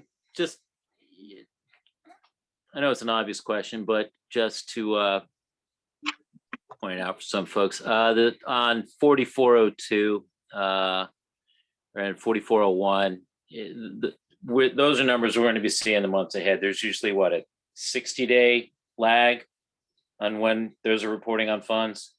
Yes, correct. Okay. Did we get a final tally on what we came in with at the end of July or end of June for the fiscal year? I know we were projecting an estimated overage of 1.174 million. If you give me 1 second, I can pull that up. But yeah, we did reach that estimate. Actually, we did exceed it by a little bit, but we Really? Yes. Okay, that's, as long as I know that, that's plenty. I think that I think the fact that it reached that, I think gives us all reason to figure out how we can work to not have such a, dare I say, egregious overage. Definitely agree with you, Councilmember. Okay, that's all I have. Thank you. Okay, any additional council? Go ahead, Mr. Town Manager.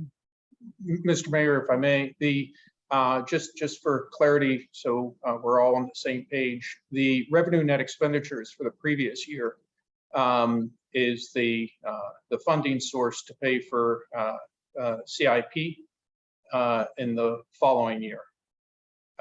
It is how we've been doing that. We actually would like to get to the point where we're able to not tap into last year's, but to have current year revenue pay for current year capital expenditures. So while it's a significant amount, we also need to look at the unallocated reserves. While we have maintained a very healthy reserves in excess of the 16.67% the GFOA recommends, as the budget has grown, a percent of a larger number is a larger number. So we have to maintain a larger reserve as well. So we're trying to grow the reserve at the same time. So Very good. Thank you for the revenue report, revenue update.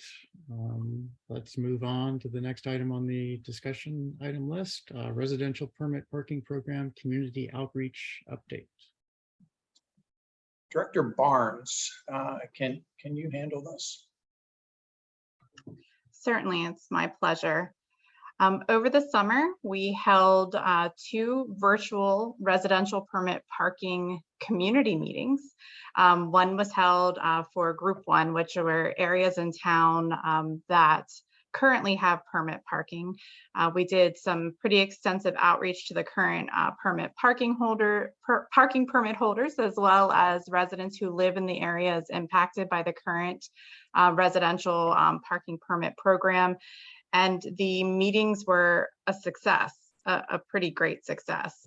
We had some really fantastic feedback from both groups of residents. First group, again, was the list that's included on your screen, and the second group was Madison Hill. And we certainly covered topics not related to residential permit parking, which is perfectly fine, and we'll talk about that a little bit more later in the meeting. One of the things that we heard quite a bit was the need for increased enforcement, and we heard that loud and clear.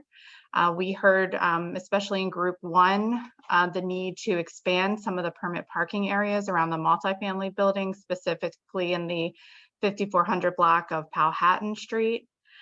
We heard residents talking about the potential impact of the Purple Line on parking in residential areas. We had some discussions regarding the definition of commercial vehicles. That's been a hot topic recently. Also, a discussion regarding whether or not the fees should be prorated, or at least clarifying the timeframe that permits are active for. And then in Madison Hill, we heard some of the same things, the need for increased enforcement, timeframe for visitor parking permits, concerns regarding the townhome community utilizing the permit parking program. We heard about residents, concerns regarding residents not using their garages or driveways, concerns about too many cars parked on the street, making it difficult to navigate. And then we got probably the most definitive response from many members that had attended the meetings, that they would request only 1 to 2 parking permits be issued per home. So right now we're in the information gathering process. We are hearing from residents, and I have to say the residents were very appreciative of the opportunity to talk about this topic. And we were appreciative of the opportunity to hear from them. They were very gracious and provided us with quite a bit of feedback. And so we'll be compiling that specifically after the September 21st meeting with the residents in the Riverdale Park Station townhome neighborhood. And that'll help staff formulate some recommendations for the mayor and council to consider moving forward with the permit parking program. As we've discussed with the residents, as they've reached out to us, there will be plenty of time for input throughout the process. We'll have some more discussions at work session meetings. We also will have a public hearing on this topic before any legislation moves forward. So we're going to keep the residents that have been interested in the loop. We're going to continue to promote these meetings and our regular mayor and council meetings, and really keep everyone engaged as much as possible related to the permit parking program. Fantastic news. I'm glad to hear that people are showing up and letting us know what they think. And look forward to the process continuing. Are there council questions for Director Barnes? Mr. Mayor, if I may. Councilman Langwa, please ask away. Less a question than more of a comment, because that group 1 meeting was the very night they had that sheer wind that came through. While it did a doozy on College Park and not so much in Riverdale Park, it did manage to knock out the power. Folks along the 5800 and 6000 through 6000 block of Riverside Drive, as well as the folks over on Oglethorpe Street. So I heard from a number of folks who said they weren't able to participate in that meeting, and we're hoping to be able to chime in at another time on another meeting or something along those lines. Do you know approximately how many families were impacted? The entire 5800 through 6000 block, as well as the entire 5000 block of Oglethorpe, were all without power. I understand. Do you know how many people were planning to attend? I talked to 4 separate households, at least. Okay. Councilman Langwa, staff have also spoken with some residents in Ward 3. The nice things about these permit parking meetings is we pretty much present the same information, and we're looking for feedback even for residents outside of the neighborhoods that are in the actual groups. So we've invited those residents that reached out to either attend another meeting, which is coming up on the 21st, or submit some comments in writing. And we've actually received quite a few comments in writing. So those are some other opportunities, but there will be, again, more opportunities if they wish to attend like a work session or would like to have a call directly from staff. We're more than happy to do that. Anyone that's reached out, I did hear from quite a few people, and we did offer those alternatives, and we spoke with them and also received some feedback at that time.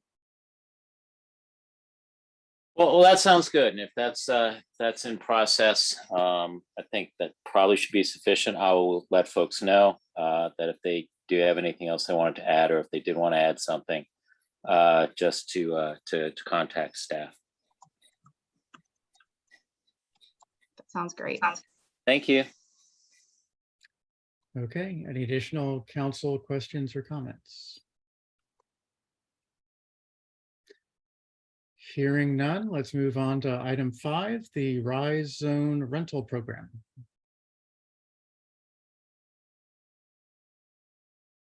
I may be mistaken, but I believe Councilmember Siddiq may have raised his hand. Oh, Councilmember Siddiq, yes, I'm sorry. Didn't see your hand. Yeah, sorry about that. I was a little bit slow on the clicking there. We did get feedback from several of our residents who attended the Madison Hill neighborhood, and they appreciate the effort staff put forward to hear their concerns and try to plot a better path forward. Fantastic. Yeah. I heard from one or two of your residents the same story, that they were happy to have a forum. So that's great. Okay, I'll give everybody one more chance. Anybody else want to comment or question on that? Okay, let's go on to item 5, Rise Zone rental program. Okay, good evening again, Mayor and Council. To jog everybody's memory, we discussed the Rise Zone, which is the Regional Institute Strategic Enterprise Zone application, along with the University of Maryland, Prince George's County, and City of College Park, to the state to reapply for the Rise Zone, which goes around the University of Maryland. It includes much of the Discovery District, which is where our River Road and a lot of our office buildings along that area lie. And so we had adopted resolution 2021 R15 in December of last year to support this reapplication.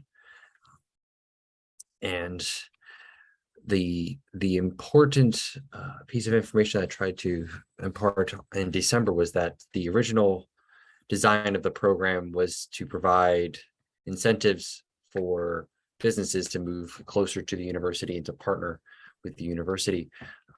But many of the eligible businesses were too large and either were very hard to come by, or were too small and therefore were renting a space and couldn't receive the benefits of a property tax benefit. So during the 2021 session, the Maryland General Assembly passed House Bill 1279, which expanded the Rise Zone program to include a rental component, a rental relief component. So this would still be up to the applicants to develop the rental program, but the Rise Zone fund will match the amounts provided by the applicants, whether that be the qualified institution, county, or municipal entity, 3-1. And so the University of Maryland, the county, the City of College Park, and the town have been meeting to discuss this rental assistance program. The City of College Park recently authorized a contribution of $50,000 to the program, and county staff have also suggested that they will have funds to contribute as well. And again, that the Rise Zone stretches between both College Park and the town of Riverdale Park, and the staff member that the university has supplied in order to help maintain and monitor this program has worked with both municipalities to ensure that the funds contributed will only benefit those, or strictly benefit those, that are lying within that municipality. So College Park's $50,000 and leveraged 3-1 Rise Zone funds will only be for the College Park businesses, and same for the town of Riverdale Park businesses. Yes, I think that is, well, the funds for this program are available from the Economic Recovery Strategy Fund, also known as the ARPA Fund. There were funds, a line item set aside for small business assistance, and these funds could come from that item. Are there any questions on the Rhizome Rental Assistance Program. Thank you, Director Shelton. Council members, questions for Director Shelton or comments?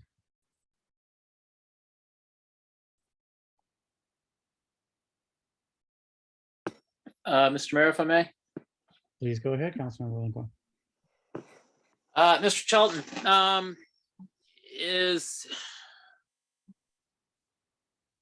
do you see, I mean, we're putting we're contribution of 50,000 for us as compared to $50,000 for College Park, municipality. It's like four times our size, and consequently larger funding stream. That said, do we feel that that's going to be a sufficient amount for us to be donating? I mean, are we going to see? Do we see the funds, readily appropriated? Yes, we have been speaking with businesses in this area, and there are a few that we believe will apply when the program is established. So we are Okay. anticipating some applications early. Yes.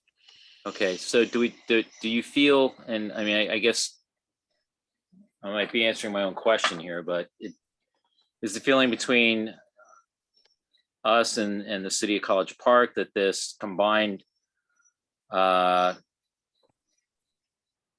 looks like, I'm not sure exactly, I might have missed it in your presentation, the amounts that the University of Maryland and what the county are contributing to this. So do they feel that that's going to be sufficient to be that instrumental a difference for these businesses? Yes, so I do not have the amounts that will be put forth by anybody except for the city of College Park, as the other entities haven't officially declared how much they're going to contribute to the program yet, and I Okay. did not wish to speculate, but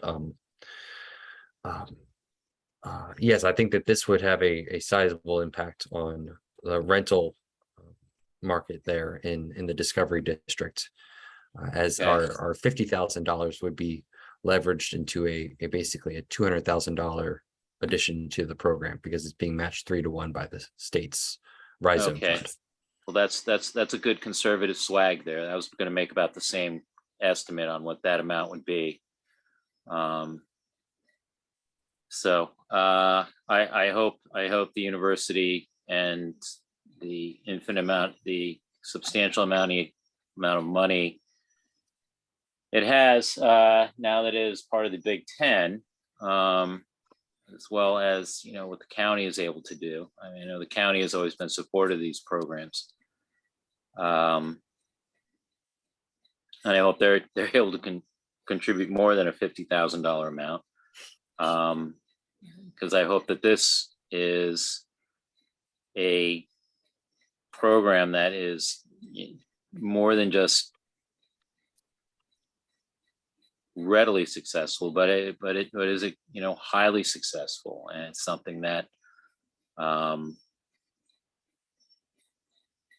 perhaps is emulated elsewhere, or if it is such that we're finding more businesses coming in and being attracted, and there's space there that would apply for this or would qualify for this, that programs can continued on and possibly augmented. What it is that we would be able to do to it, that's another story for or another concern to address at a later time. But I would just hope that this is a resounding success.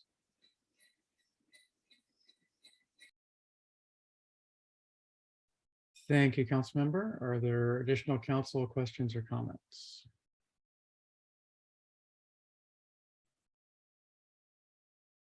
Are there public comments?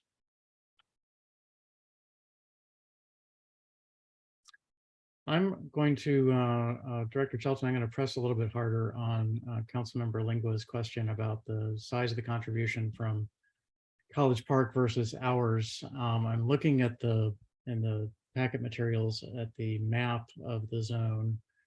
And there's sort of 4 areas. And yes, thank you. So I can put them all on. And only one of those 4 areas is in Riverdale Park, and only about half of it is. And so are we just going to be having a higher success rate for the businesses that are in our area, or is any idea of the sort of, or thoughts about the discrepancy and sort of footprint of the zone versus the amount of our contribution that you'd like to share? Yes, so absolutely. I did notice this, as you stated, that the Rise Zone area is much more in the city of College Park compared to the town of Riverdale Park. The idea was that because of the new St. John's properties and the COPT buildings, that there were much more opportunities for new renters in the along River Road and Rivertech Court than there were in some of the other more established areas, for example, in the southern side of Route 1 or even further along the northern side of the Rise Zone. So that was my deciding factor for why we have, I wouldn't say exactly equal, but it's more comparable to have our office space that's along River Road and Rivertech Court compared to some of the other office spaces that are in these other zones. Okay, so you are believing that this is the amount that's appropriate for the opportunities that will be available for the businesses taking advantage of this. That because there aren't going to be new renters necessarily in College Park versus us, that we need to contribute a more significant quantity relative to the size of our budget. And that makes sense to me, and I understand. And we have the new building on River Road just coming online, so I understand that that's probably going to have a lot of new businesses in it also. So, okay, thank you. I appreciate your care and thought in looking into this to make sure we have the right amount of money available. And this money will just be in our budget and will be expended as opposed to going to an external fund, or is it going to be in an under external control? The University of Maryland has offered to monitor the fund and monitor the program in general. But the funding, I believe, remains with us, Mr. Mayor, until they have an applicant. Okay. That's my understanding. And the other thing that I would point out to the council is as we have an opportunity to see, especially the new building filled, but some of the other spaces filled as well, that's going to increase the tangibles, the business personal property tax. And based upon the available square footage, we will likely see a return on our seed money, if you will, with this 3-to-1 ratio that would make up that $50,000. Thank you for that perspective. I was assuming that would be the case, but I appreciate you stating it. Okay, if there's no additional comments, then I think that we should probably move forward with that as a ballpark estimate and expect to see something soon.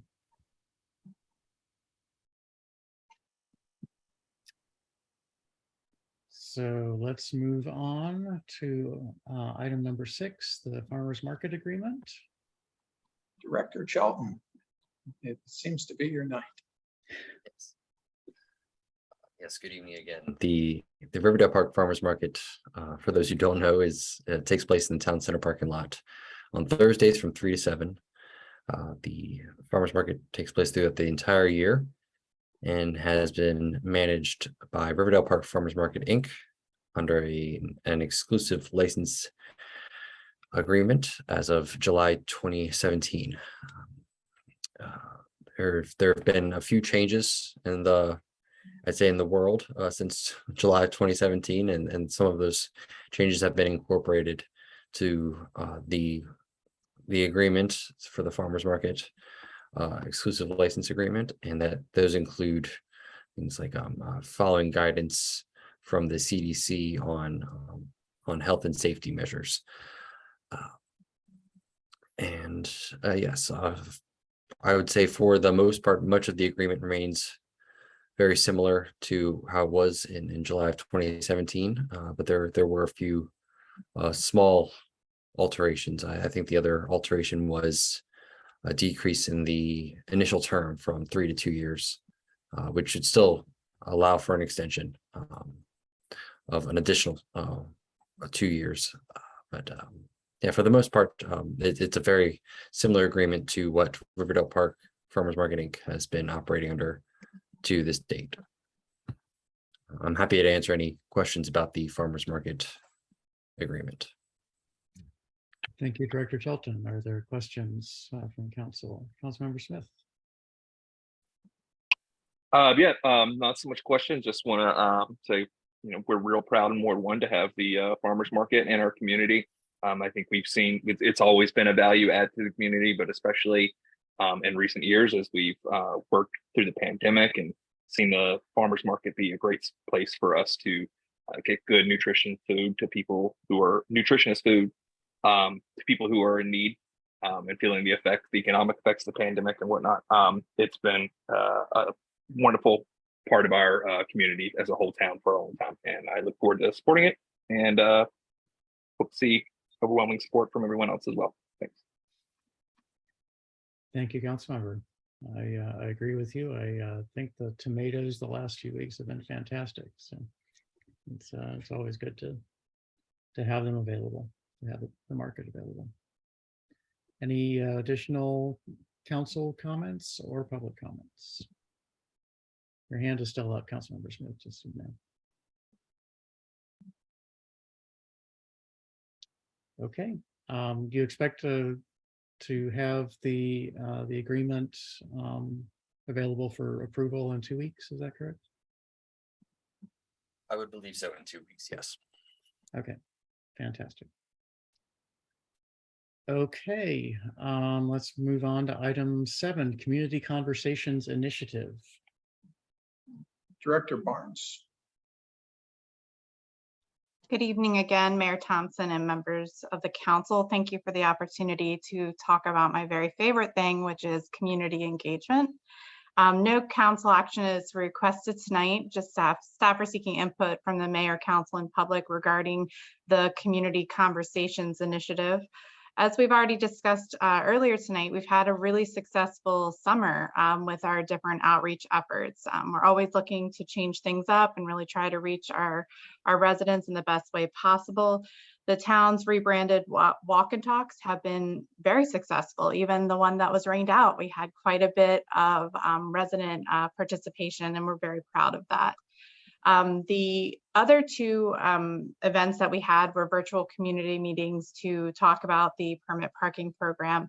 And I know that doesn't sound very exciting, but it actually was. Residents were very, very appreciative of the opportunity to be heard. And so that gave way to some discussions again about our Community Conversations Initiative. We talked with the mayor and council about this in February 2021, and we saw this as an opportunity for them to kind of fit like a puzzle. So we have the walk and talks during the time when the weather is great, and then we have these community conversations when the weather's not so great to get together. So the community conversations are meant to be on a virtual platform. We've actually had, again, really great attendance at these virtual meetings. We did have some residents say, please don't ever get rid of the virtual meetings. I do miss seeing everybody in person, but I think this is a good format for the cold weather months.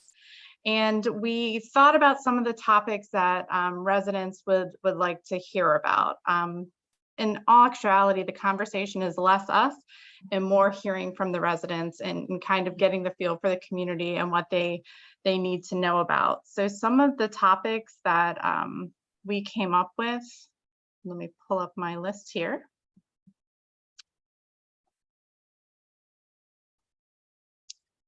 So some of our potential topics were the walk, bike, drive safety initiative and related topics. That's really important to our community, and it's an opportunity for our residents to talk about their concerns and for us to really showcase some of the programs that we're working on. The 2024 budget process, we do have an extensive amount of opportunities for discussion, but perhaps in a smaller setting, residents may feel a little bit more empowered to ask some questions. A highlight, of course, is the town redistricting process. We've already discussed having some community outreach meetings in the fall, so this might be a good time to just generally talk about what redistricting means to residents. Personal and property safety, perhaps during the holiday season, or if we have to respond to an event that's happened in town. We did do a public service announcement. I think it's been over a year ago, but we need to be flexible and able to switch things up as quickly as possible. And we have a 2023 election that's right around the corner. So this would be a good opportunity to talk about the opportunity to vote in town, how the election works, get some feedback from residents. We thought about some sustainability programs, and when Councilman Foe was talking about the Chesapeake Bay Trust program, that might be a great topic to talk about perhaps during Earth Month or maybe even before that. And then this doesn't seem as glitzy, but I think it might be even more popular. The overview of the town departments with just the opportunity to talk about the things that are important to residents. A couple of the comments that I heard during our last walk and talk where it's so great to have everybody in one place to get the answers that you want or need. And so we're hoping to create that opportunity. So very similar to what we're doing with the walk and talks, holding them once a month. We might have to play around a little bit to find out what time frame works best. It might not be Saturday mornings, maybe it's an evening during the week. Wednesday nights seem to be real popular. So that might be something that we work towards. So we'd like to start that right away as the walk and talks end, the community conversations begin, and we'd love to hear back from the mayor and council if there are any other topics that you'd like us to cover or things you think your constituents would be interested in. Thank you, Director Barnes. This looks fantastic. I'm glad to hear that the residents have been so excited about the first parking ones and looking forward to other topics. Can you remind me what the schedule is for the walk and talks this fall? So the next one we have is on September the 17th. And then I think we have one more in October. I'd have to get that date. I don't have it right in front of me. And then we move hopefully into community conversations in November. Okay. That was what I was assuming. I just wanted to make sure that was correct. So thank you. Mm-hmm. Are there additional council questions or comments?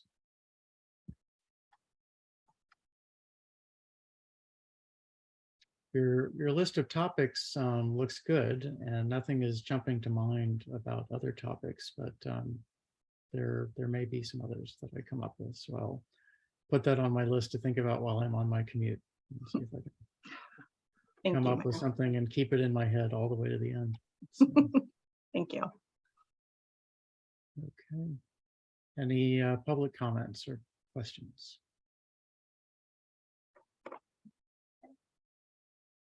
Okay, thank you as always for coming up with these new ideas and proposing them to us. This seems like a really good way to reach out to people, and I'm glad to hear that people find the virtual platforms accessible and a good way to interact. That's good. Okay, if there's no additional discussion on that, then let's hop ahead to the trolley trail lighting project. Director Lewis, can you walk us through this? Absolutely. Good evening again, Mayor and council members. I'm actually teaming up with Newman Hader, Special Projects Coordinator hired maybe 3 or 4 months ago, though I expect he will feel that he's been with the town a lot longer. He's actually has quite a pile of projects on his plate. No action is requested on either project this evening. Instead, we're looking for council input on the proposed lighting plan for both of the projects. I'll cover the trolley trail, and Mr. Hayter will cover the 54th Avenue Street Light Improvement Project. On the trolley trail project, we're recommending a change to phase 2. Phase 1, I'll remind you, added 33 lights on existing Pepco utility poles along the trail north and south. Phase 2 initially included 9 new town-owned street lights north and south of the town center, 4 north of East-West Highway, and 5 south of Queensberry, where there were no Pepco lights or utility poles. The installation of those new 9 lights would have completed lighting along the trail in town. Since the proposals, the 2 phases were scoped, 2 significant changes have occurred. The town received funds for the reconstruction of the town center project, received funds for the reconstruction of the town center parking lot, access to Maryland Avenue, and the section of the trolley trail that runs through the town center. It seems to be strategic to address the lighting needs north of the town center as a part of that project, which is in the current capital improvement program budget. Secondly, a solicitation for bids released in April yielded only 1 proposal, and the cost was considerably more than the engineer's estimate, likely the result of supply chain issues and labor cost increases. As a result, the staff is recommending scaling back the scope of phase 2 to include just the 5 lights south of Queensberry Road. In soliciting new bids, we'll ask for a base bid for 3 new lights with a bid alternative for 2 additional lights, so there is some flexibility to move forward if the cost for 5 lights exceeds the project budget. A bid package will be released within the next 2 weeks, and with that, I'll take questions. Thank you, Director Lewis. Are there questions for Director Lewis or comments?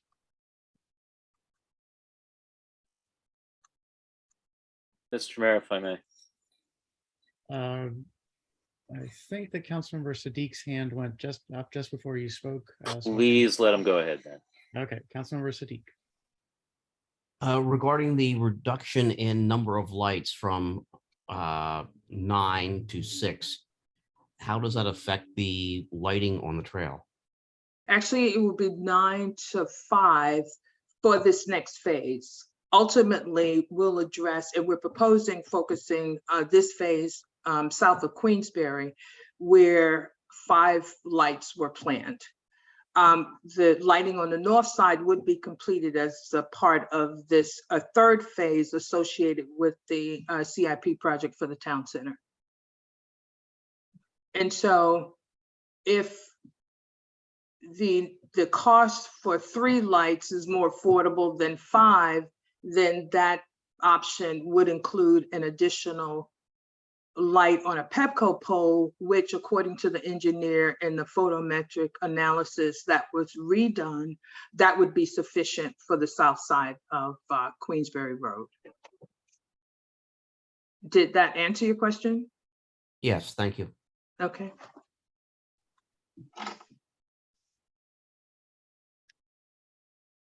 So the, let's see, Councilmember Lingua, you had a question, so you can ask that now or comment.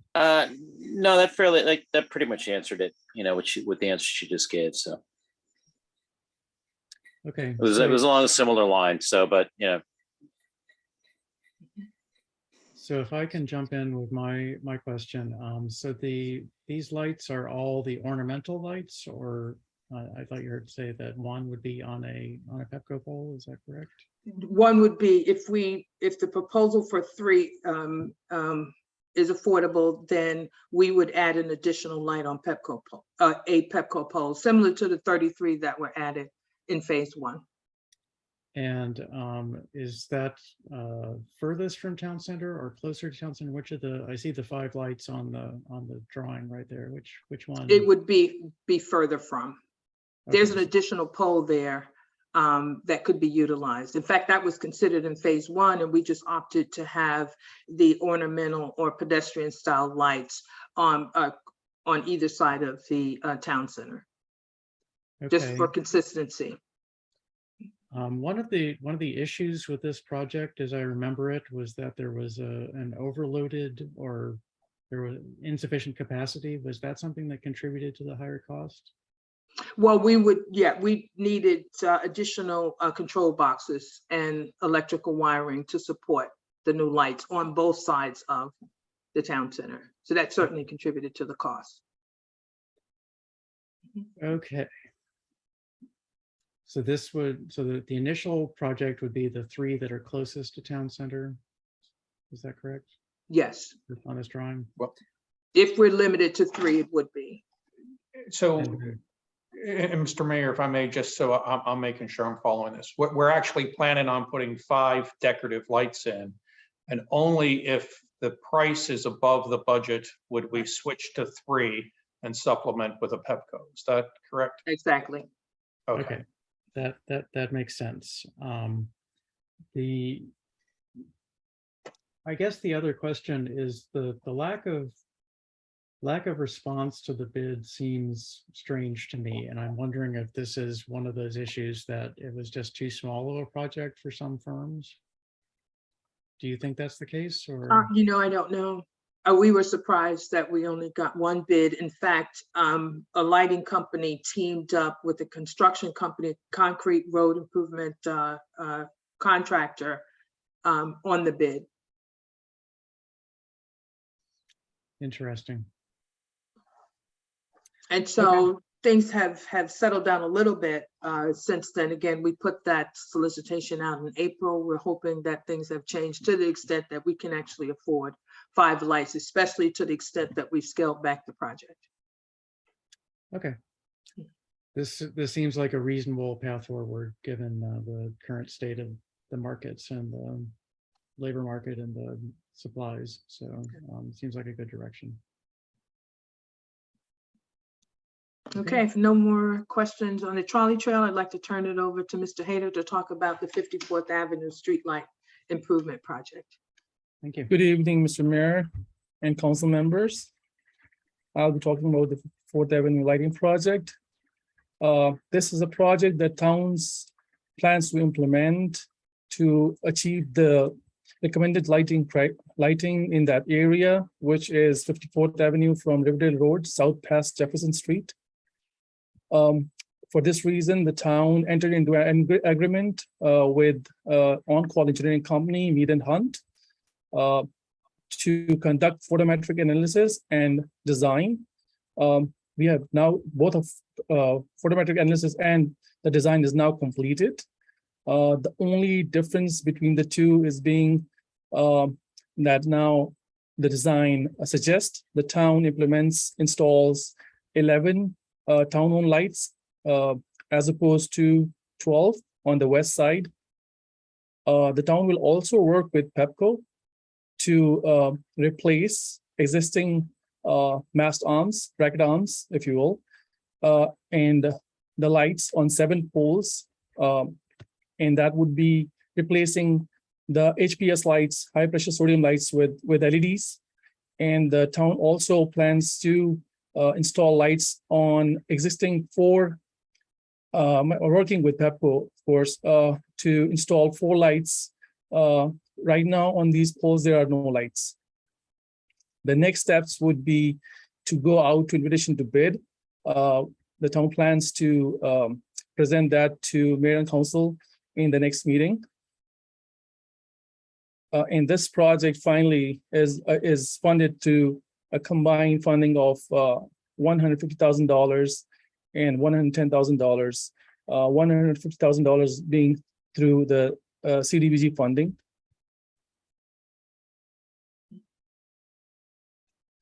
Okay. Any questions? Thank you. Council members, any questions or comments?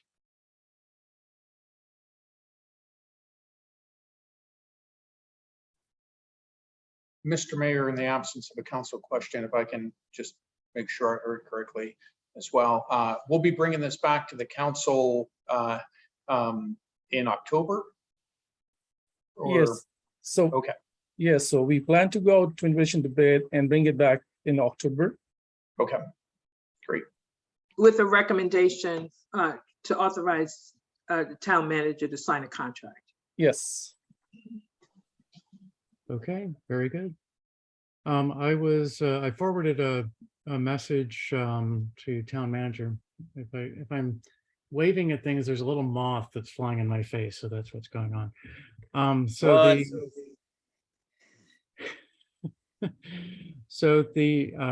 shared an email that I got with the town manager that there was a public utility commission ruling about transfer of street lighting from sort of a rental model, which is what has been the tradition, to utility owned. And so, which I see that that there are several posts that we own, apparently. Are we going to own these streetlights after installation, or will they be owned by Pepco? The So- new street lights will be owned by the town.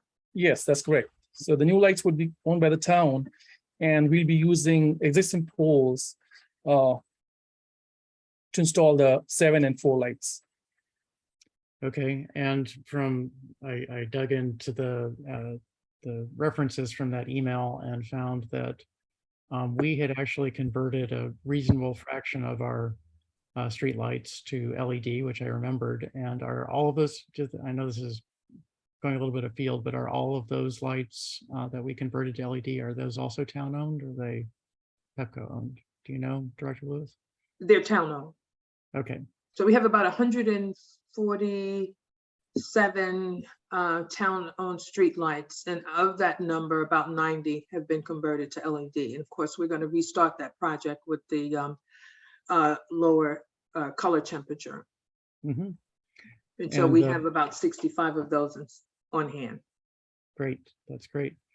And there was a little detail tidbit, and I'm just going to mention this to everyone, that there was some thought that there might be the availability of even lower color temperatures. We're at 3,000 right now, and someone in the article associated with that that report said that they were hoping for 2,700 Kelvin temperature lights, which are even more yellow than the ones we've decided on for the moment. So I just wanted to put that out there. And I think that answered, oh, one other question. I'm trying to figure out exactly where the borders of the road are here, but just from looking at it, it looks like there's more off-road on the, I'm trying to get the direction right here, on the east side of 54th and on the west side. Is that the case, or can I just not tell where the edges of the road are? I don't think I'm understanding your question. So what's displaying on the screen is just one of the 2 pages of the lighting plan. Okay. So the new town-owned lights are actually going on the east side of 54th. And adjustments will be made to 7 of the existing Pepco lights on the west side. And then there are 4 additional utility poles currently without lighting that are proposed to have lights. So I believe it's on the west side. the town-owned, I think, is on the east side. This side Okay. of 54th. So are the town-owned ones the circular ones or the elongated ones? So these are the town, you can't see my cursor. So the town-owned lights are on the south side of that graphic. Oh, yeah, on the bottom of the graphic. Okay. Yes. And so they have the circular pattern of light around them, as opposed to the more elongated. Exactly, because the existing Pepco lights, the town lights will be focused primarily on the sidewalks. There's a pedestrian lighting. The existing Pepco poles are focused more exclusively on the roadways. With the adjustment and the reduction of the length of the mast arm, the Pepco lights would also reflect better on the sidewalk. Okay, and so are these lights, the ones with the circular, are they decorative lights of the sort that we have in town? There will be center? that same style lighting. Okay, That's on Riverdale that's- Road. Yeah, Town Center, absolutely. Okay, Mhm. great. I didn't understand that, but I'm glad to hear that we're putting them in over there. That's really good news. Okay, thank you. That answers all my questions. Thank you. Thanks. Okay, any additional public comments, public questions? It's like we may have lost our members of the public. Or council questions. This project is going to, if I'm counting correctly, touch 3 separate wards, wards 2, 4, and 6, even numbered wards. And so I'm interested in hearing from Councilmember Mayers any concerns she might have about this project. But glad that the other 2 of you are here tonight. Okay, let's move on. We only have one other discussion item, which are the minutes, as usual. If you have any comments, if you don't like the exact way that your positions were described in the minutes, then be sure to get your comments quickly because to Director Barnes, because otherwise they will be written down in history as we approve them, and we'll be stuck with that description. And so please get that to her. And that's all of our discussion items. Brings us to new business. Are there any items of new business? Mr. Mayor, if I may. Councilmember Lingua. Yes, please. Being that it is that time of year and about, I want to say possibly 4 weeks from now, maybe even 3.5 thereabouts. But right in that space-time continuum neighborhood, the Maryland National Capital Park and Planning Commission will be holding its open meetings for the public to comment on suggestions for their budget and items that folks would like to see in the parks. I know Ms. Barnes touched upon a couple of items. I was hoping we could touch on a few others tonight to just briefly discuss and then have finalized by the meeting of the 12th so we can have a letter ready in time to submit for the record. And one of the items that I would like to advocate for is the redesign and installation of new public bathrooms at Riverside Neighborhood Park, and for county and for the Park and Planning Commission to do away with the porta-john that they have there. As well, maybe we just have to bring it up at the public hearing because it seems we get no answers doing this through letters, to get a final determination onto the status of the main field there at Riverside Neighborhood Park, the long rectangular field where folks are either playing soccer or football or whatever the case may be.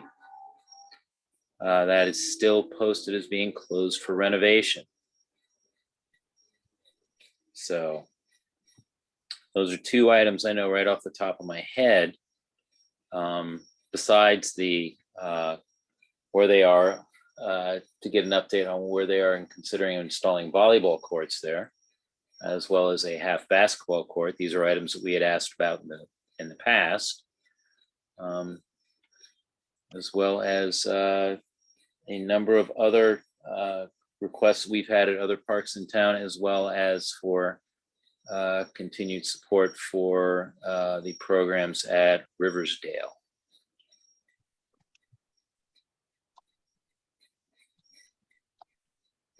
I'm trying to write down a list here. I know I'm like one of those kids who gets up there with Santa at the holidays and just keeps going and going and going. Yes. I know his knee must have gotten tired, so. One item that I brought up last year is the conversion of the park that Wells Run goes through to being the surge stormwater, and I received some support for that. And the letter that we got back from the county indicated that they had some room, so I was going to bring that up again as an item.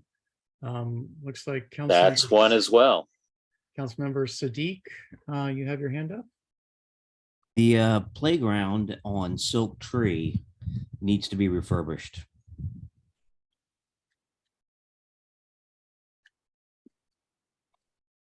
Does that, so these hearings are typically for capital projects. And is that, so that's more than just a minor maintenance? You're saying that this is really a replace rather than a fix? I would say at this point, it's more than just maintenance. Okay. Okay. Councilmember Foe, I see your hand up. Yeah, as Councilman Lengua intimated, I would like, some commitment that they're actually reading our letters. We just have such incredible space along the water, and generally, I would like to see more amenities added for our residents. It's just an incredible space, and we have baseball fields that are utilized sparingly. A soccer field in Ward 2 that is just continuously covered, or is continuously fenced. I think one basketball court that is always occupied. Looks like foresight from. Excuse me. You froze for a little while, at least for me. Oh, I'm sorry. I just would like some commitment to adding amenities for our walking population, and not just for a driving population that's coming in to play baseball. The trail accesses our apartment buildings, and for many, these green spaces are the only yards that they have. And I just feel like they're limited amenities where we've reissued the same letter multiple years in a row. And I think we got pickleball. I think that they put pickleball lines on our tennis courts. I just want to see more commitment for our youth in providing activities in a green space that is, it is marvelous. It is sizable and it is substantial, and they don't even mow it for us. It's just super frustrating. So everything that I've requested for in the past, and if I can come up with anything more, I'll continue to seek those out. So thank you for bringing it up, Councilman Lengua. I'll say, I'll let. You're more than welcome. Let Councilmember Smith speak in just a moment, but I'll just say that showing up to speak at the budget hearing is a very powerful thing. There's not that many people who show up, and so I would recommend that to all the council members. When is the meeting? I have. And you still don't have. It's usually the third week it's about the third week in September. Remind me, sometime Councilman along Lengua, there. If you remember, and I will show up and I will advocate. They were going to announce it. They will advertise it, and I will keep an eye out for it. And should I see it and get it to you before anyone else, I'll buy myself a beer. Thank you, sir. I will listen. I'll match that beer. All right. Okay, Councilmember Smith.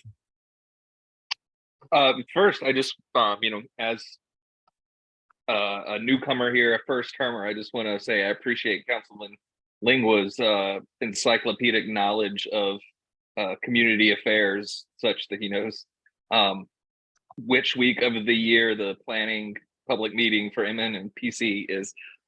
That's very impressive, and I thank you for that. I would add for a capital improvement project, it would be nice to see like a legitimate baseball field at Riverdale Community Park. As it is now, there's, you know, a backstop that's fairly old and an ungrassed portion that vaguely resembles a diamond. And it would be good to see, you know, something where people could actually, you know, play some competitive games there. And also, I wouldn't hate any sort of stocking program for Gosling Park that's completely not related to my personal concerns. I've had That more could be discussions about that could be fishing. debated. He texts me frequently about fishing at Gosling Pond. He's a I'm checking steward in for on our your community. constituents, man. Get a reel. It's Get a rod and reel, remarkable. buddy. No matter whether they live on land or in the water, I'm checking in on the constituents of Ward 2. I was attached on an email to Councilwoman Glaros about updates to the park sent by Councilmember Smith. He's just trying to get his fishing improved in the community, and I'm here for it, sir. Hey, you know, I copied you. I wasn't trying to go around your back. Okay, staff, do you have enough direction and list to be able to move forward with something for the legislative? Okay. I believe so, sir. Fantastic. Anyone who comes up with ideas after the end of the meeting, please just send an email to town manager. And if you want to CC me, I'll be happy to read it.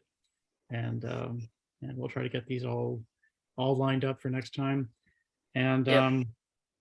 I honestly think that I might want to, before the 12th, since we have a couple of weeks, I might want to pull the most recent last couple of budgets that they've had and see whether these appear in there at all. You know, follow up on Councilmember Foe's question of, you know, are they paying attention? And so, but I honestly think that I noticed at last year's meeting that there were a few communities, Cheverly was one of them, I believe, where there were 3 or 4 people from the council who showed up to pitch for individual projects. And I'd be interested to see if those made it in compared to ours. So we'll see. It may be that we need to focus our requests a little bit better, you know, choose 1 or 2 each year to really focus on and Bathrooms. Futsal as well as bathrooms. Right. And at different price points always helps to have, because if somebody's looking to do something in the budget and they are going down the list and there's one that's $50,000 and one that's $500,000 and they have a particular sized piece of money, then that can make a difference about whether it makes it in or not. Okay, I think we can put that one down until 2 weeks from now. Any other items of new business?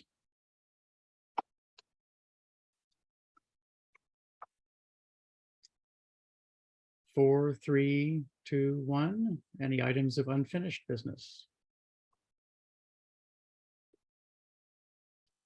Okay, we are done. We are adjourned for the evening. Everyone have a great Labor Day weekend, and I'll see you in 2 weeks. It's good to see everyone again. Hope you're well. Thank you. Thank you all very much.